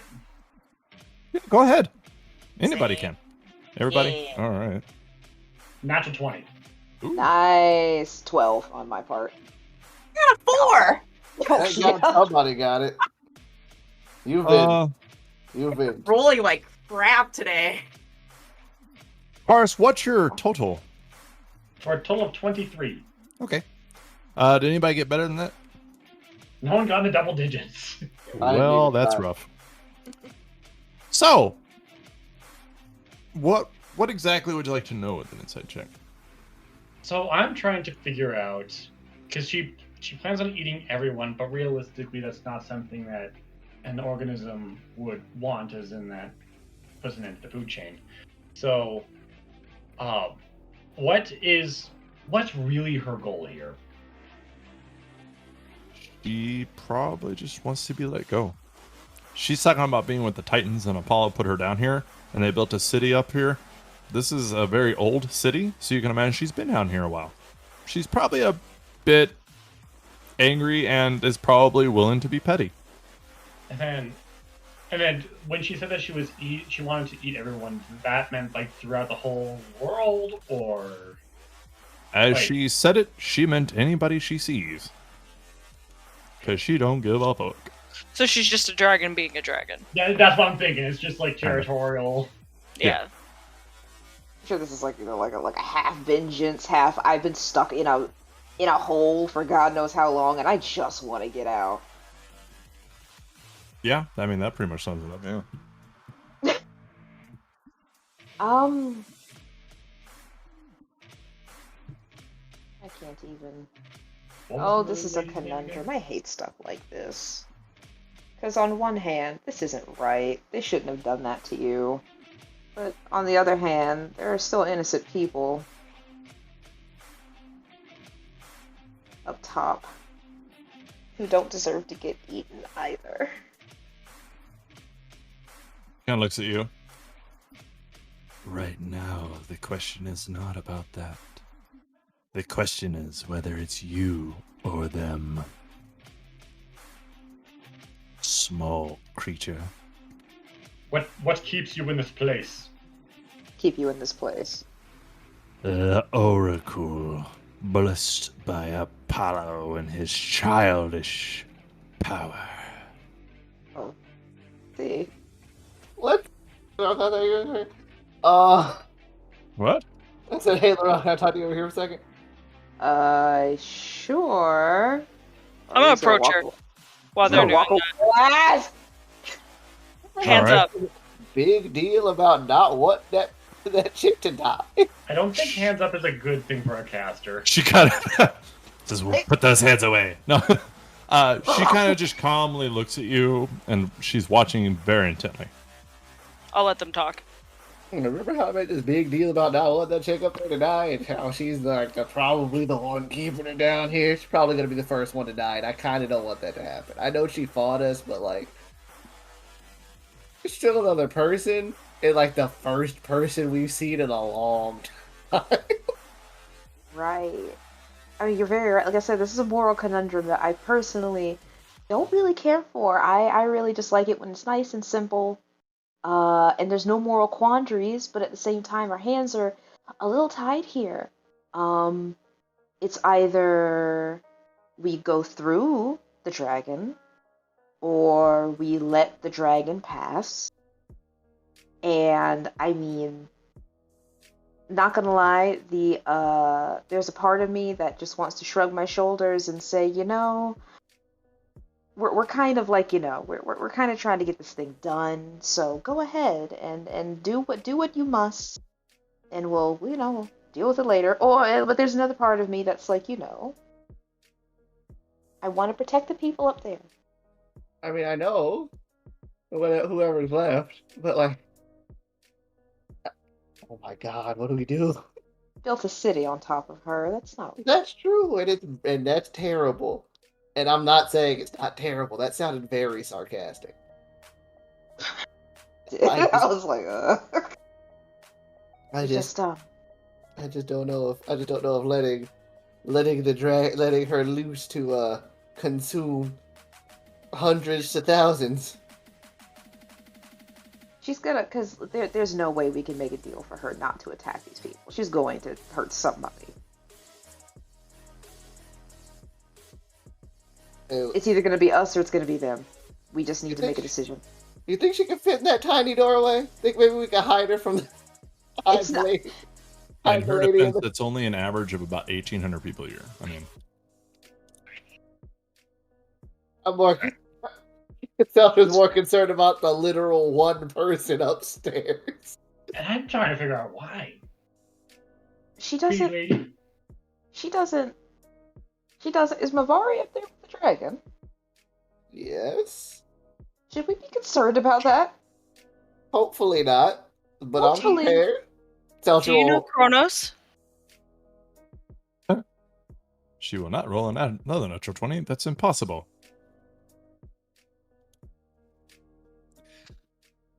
The name is familiar.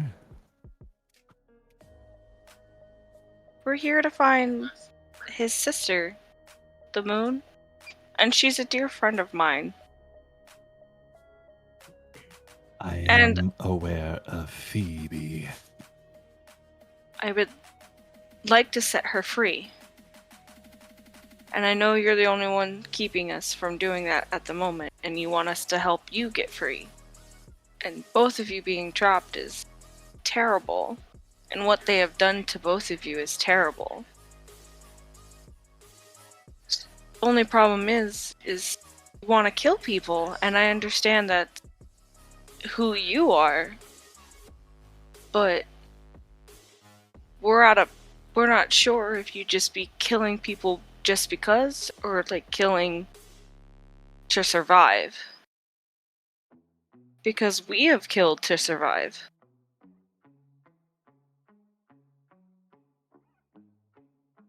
Roll a persuasion check. Hell yeah. Yeah.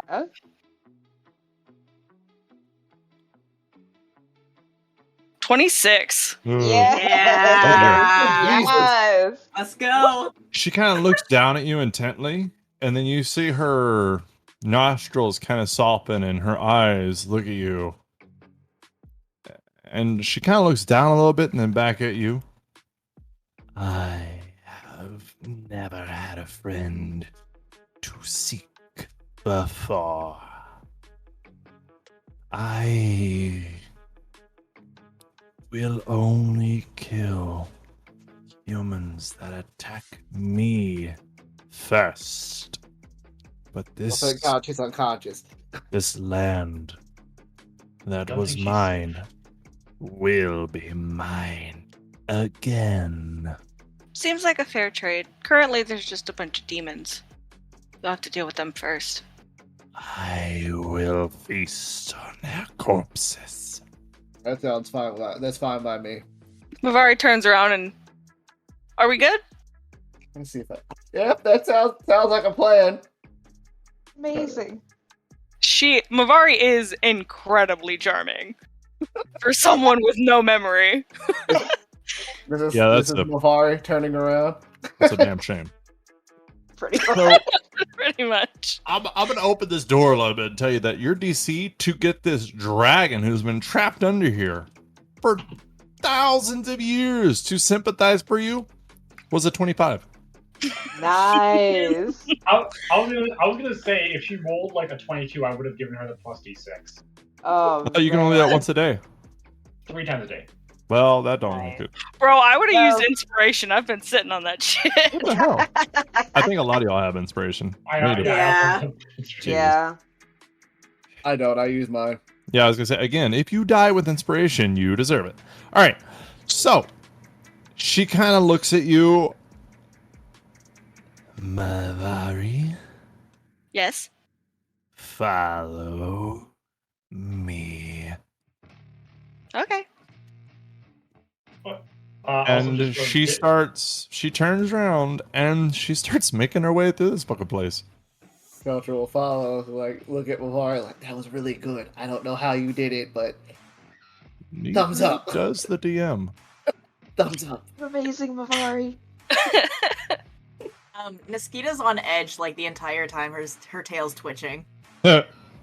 Why? It's fine. You're only following a huge green dragon through a dark and dank dungeon. And Actually, for on the that first note- time, On Go that, ahead. I should say that the astral forms shed bright light. and for the first time in quite some time, you all see Celtra pull out his notebook and start taking notes on this dragon. All right. So you guys go through here. Celtra writing down with the lights of his little 5 dancing lights flickering behind him.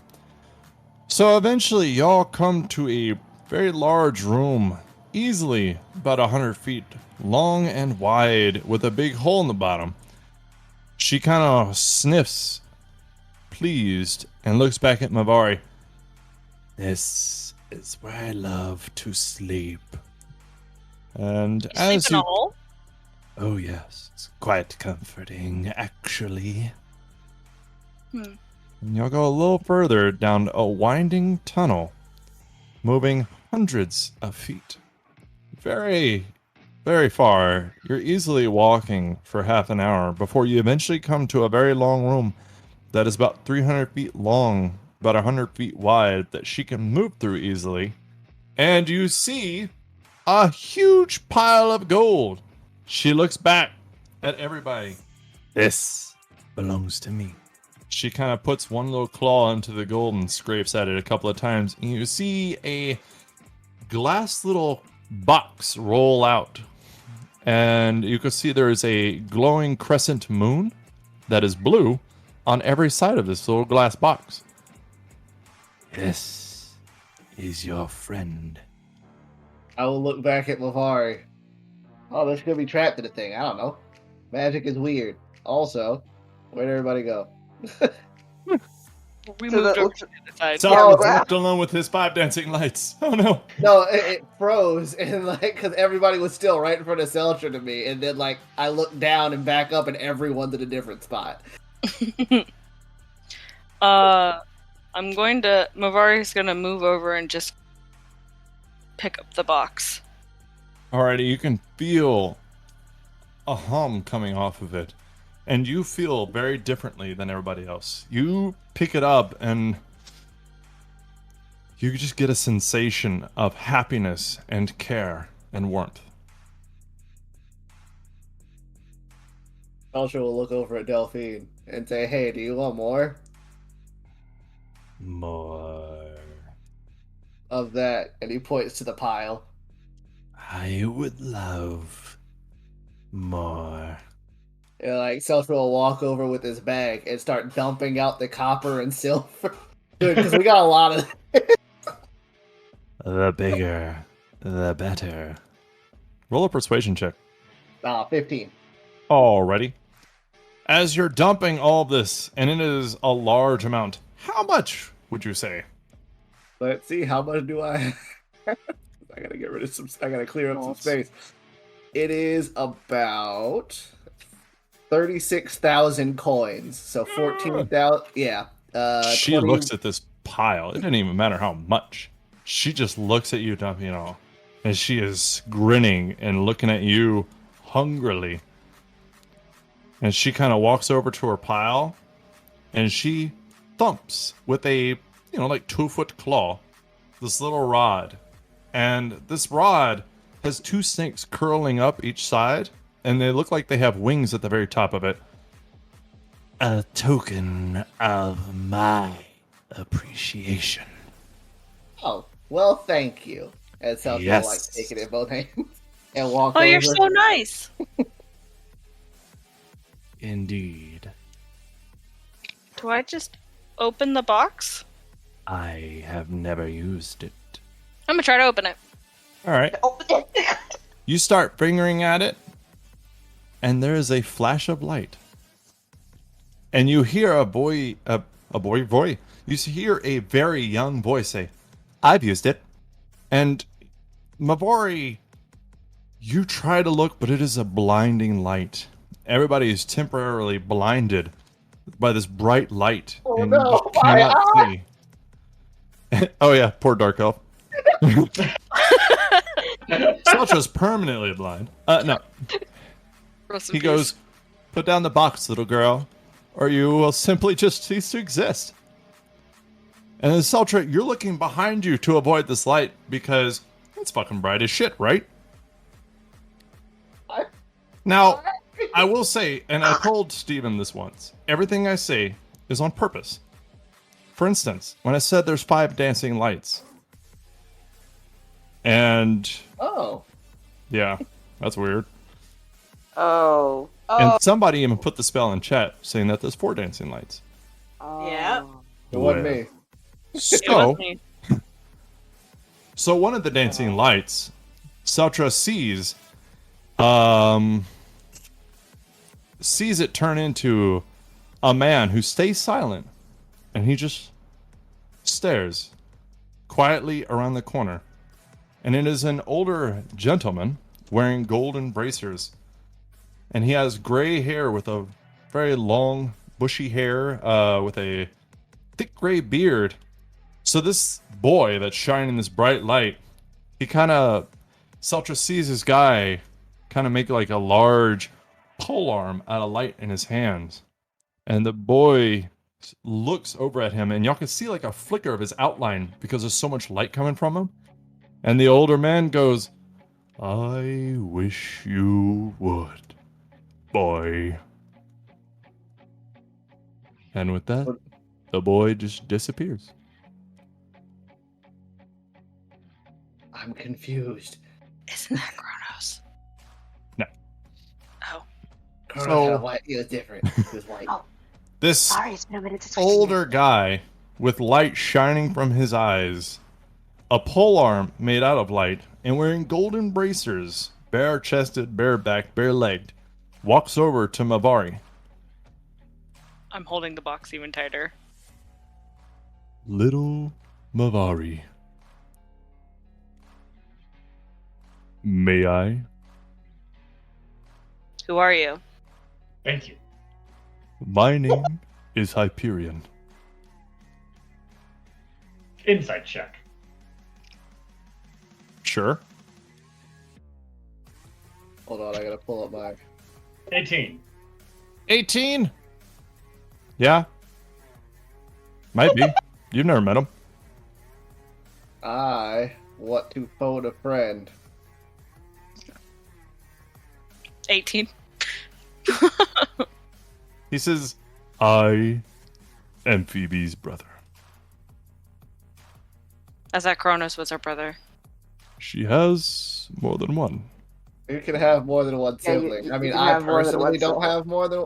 I personally don't have any, but like you can have more than one. I'll take it. You can have one. Little Mavari. I will Mavari assist you. looks. Oh. What? Know that the actions here today have consequences. What are the consequences? You will be hunted. Not by these demons. Not by humans. But the servants of Olympus. I'll kind of like put my hand on Mavari's shoulder, like, don't worry about it, we got your back. I mean, they can't even protect the town from the demons. This guy Yeah, I've smiles had and tries friends. not to laugh. Also, I made friends with her, and she points over at Delphine. Delphine just kind of like backs up a little bit, like, shh, keep me out of this shit. Shit just Bro. got real. Bro, I'm gonna be honest. This is out of character. If Mavari can befriend an evil dragon, who knows? Who knows what will happen Yeah. next? Sky's the limit at this point. The possibilities are endless at this point. There are champions of Olympus that are quite formidable. Know the risks involved if this box is opened. Mavari looks down at the box. Phoebe helped me when I needed it. I should help her. He smiles. The Titans used to help people every day. We wish to see that world again. Little Mavari, help us. Help Phoebe be free.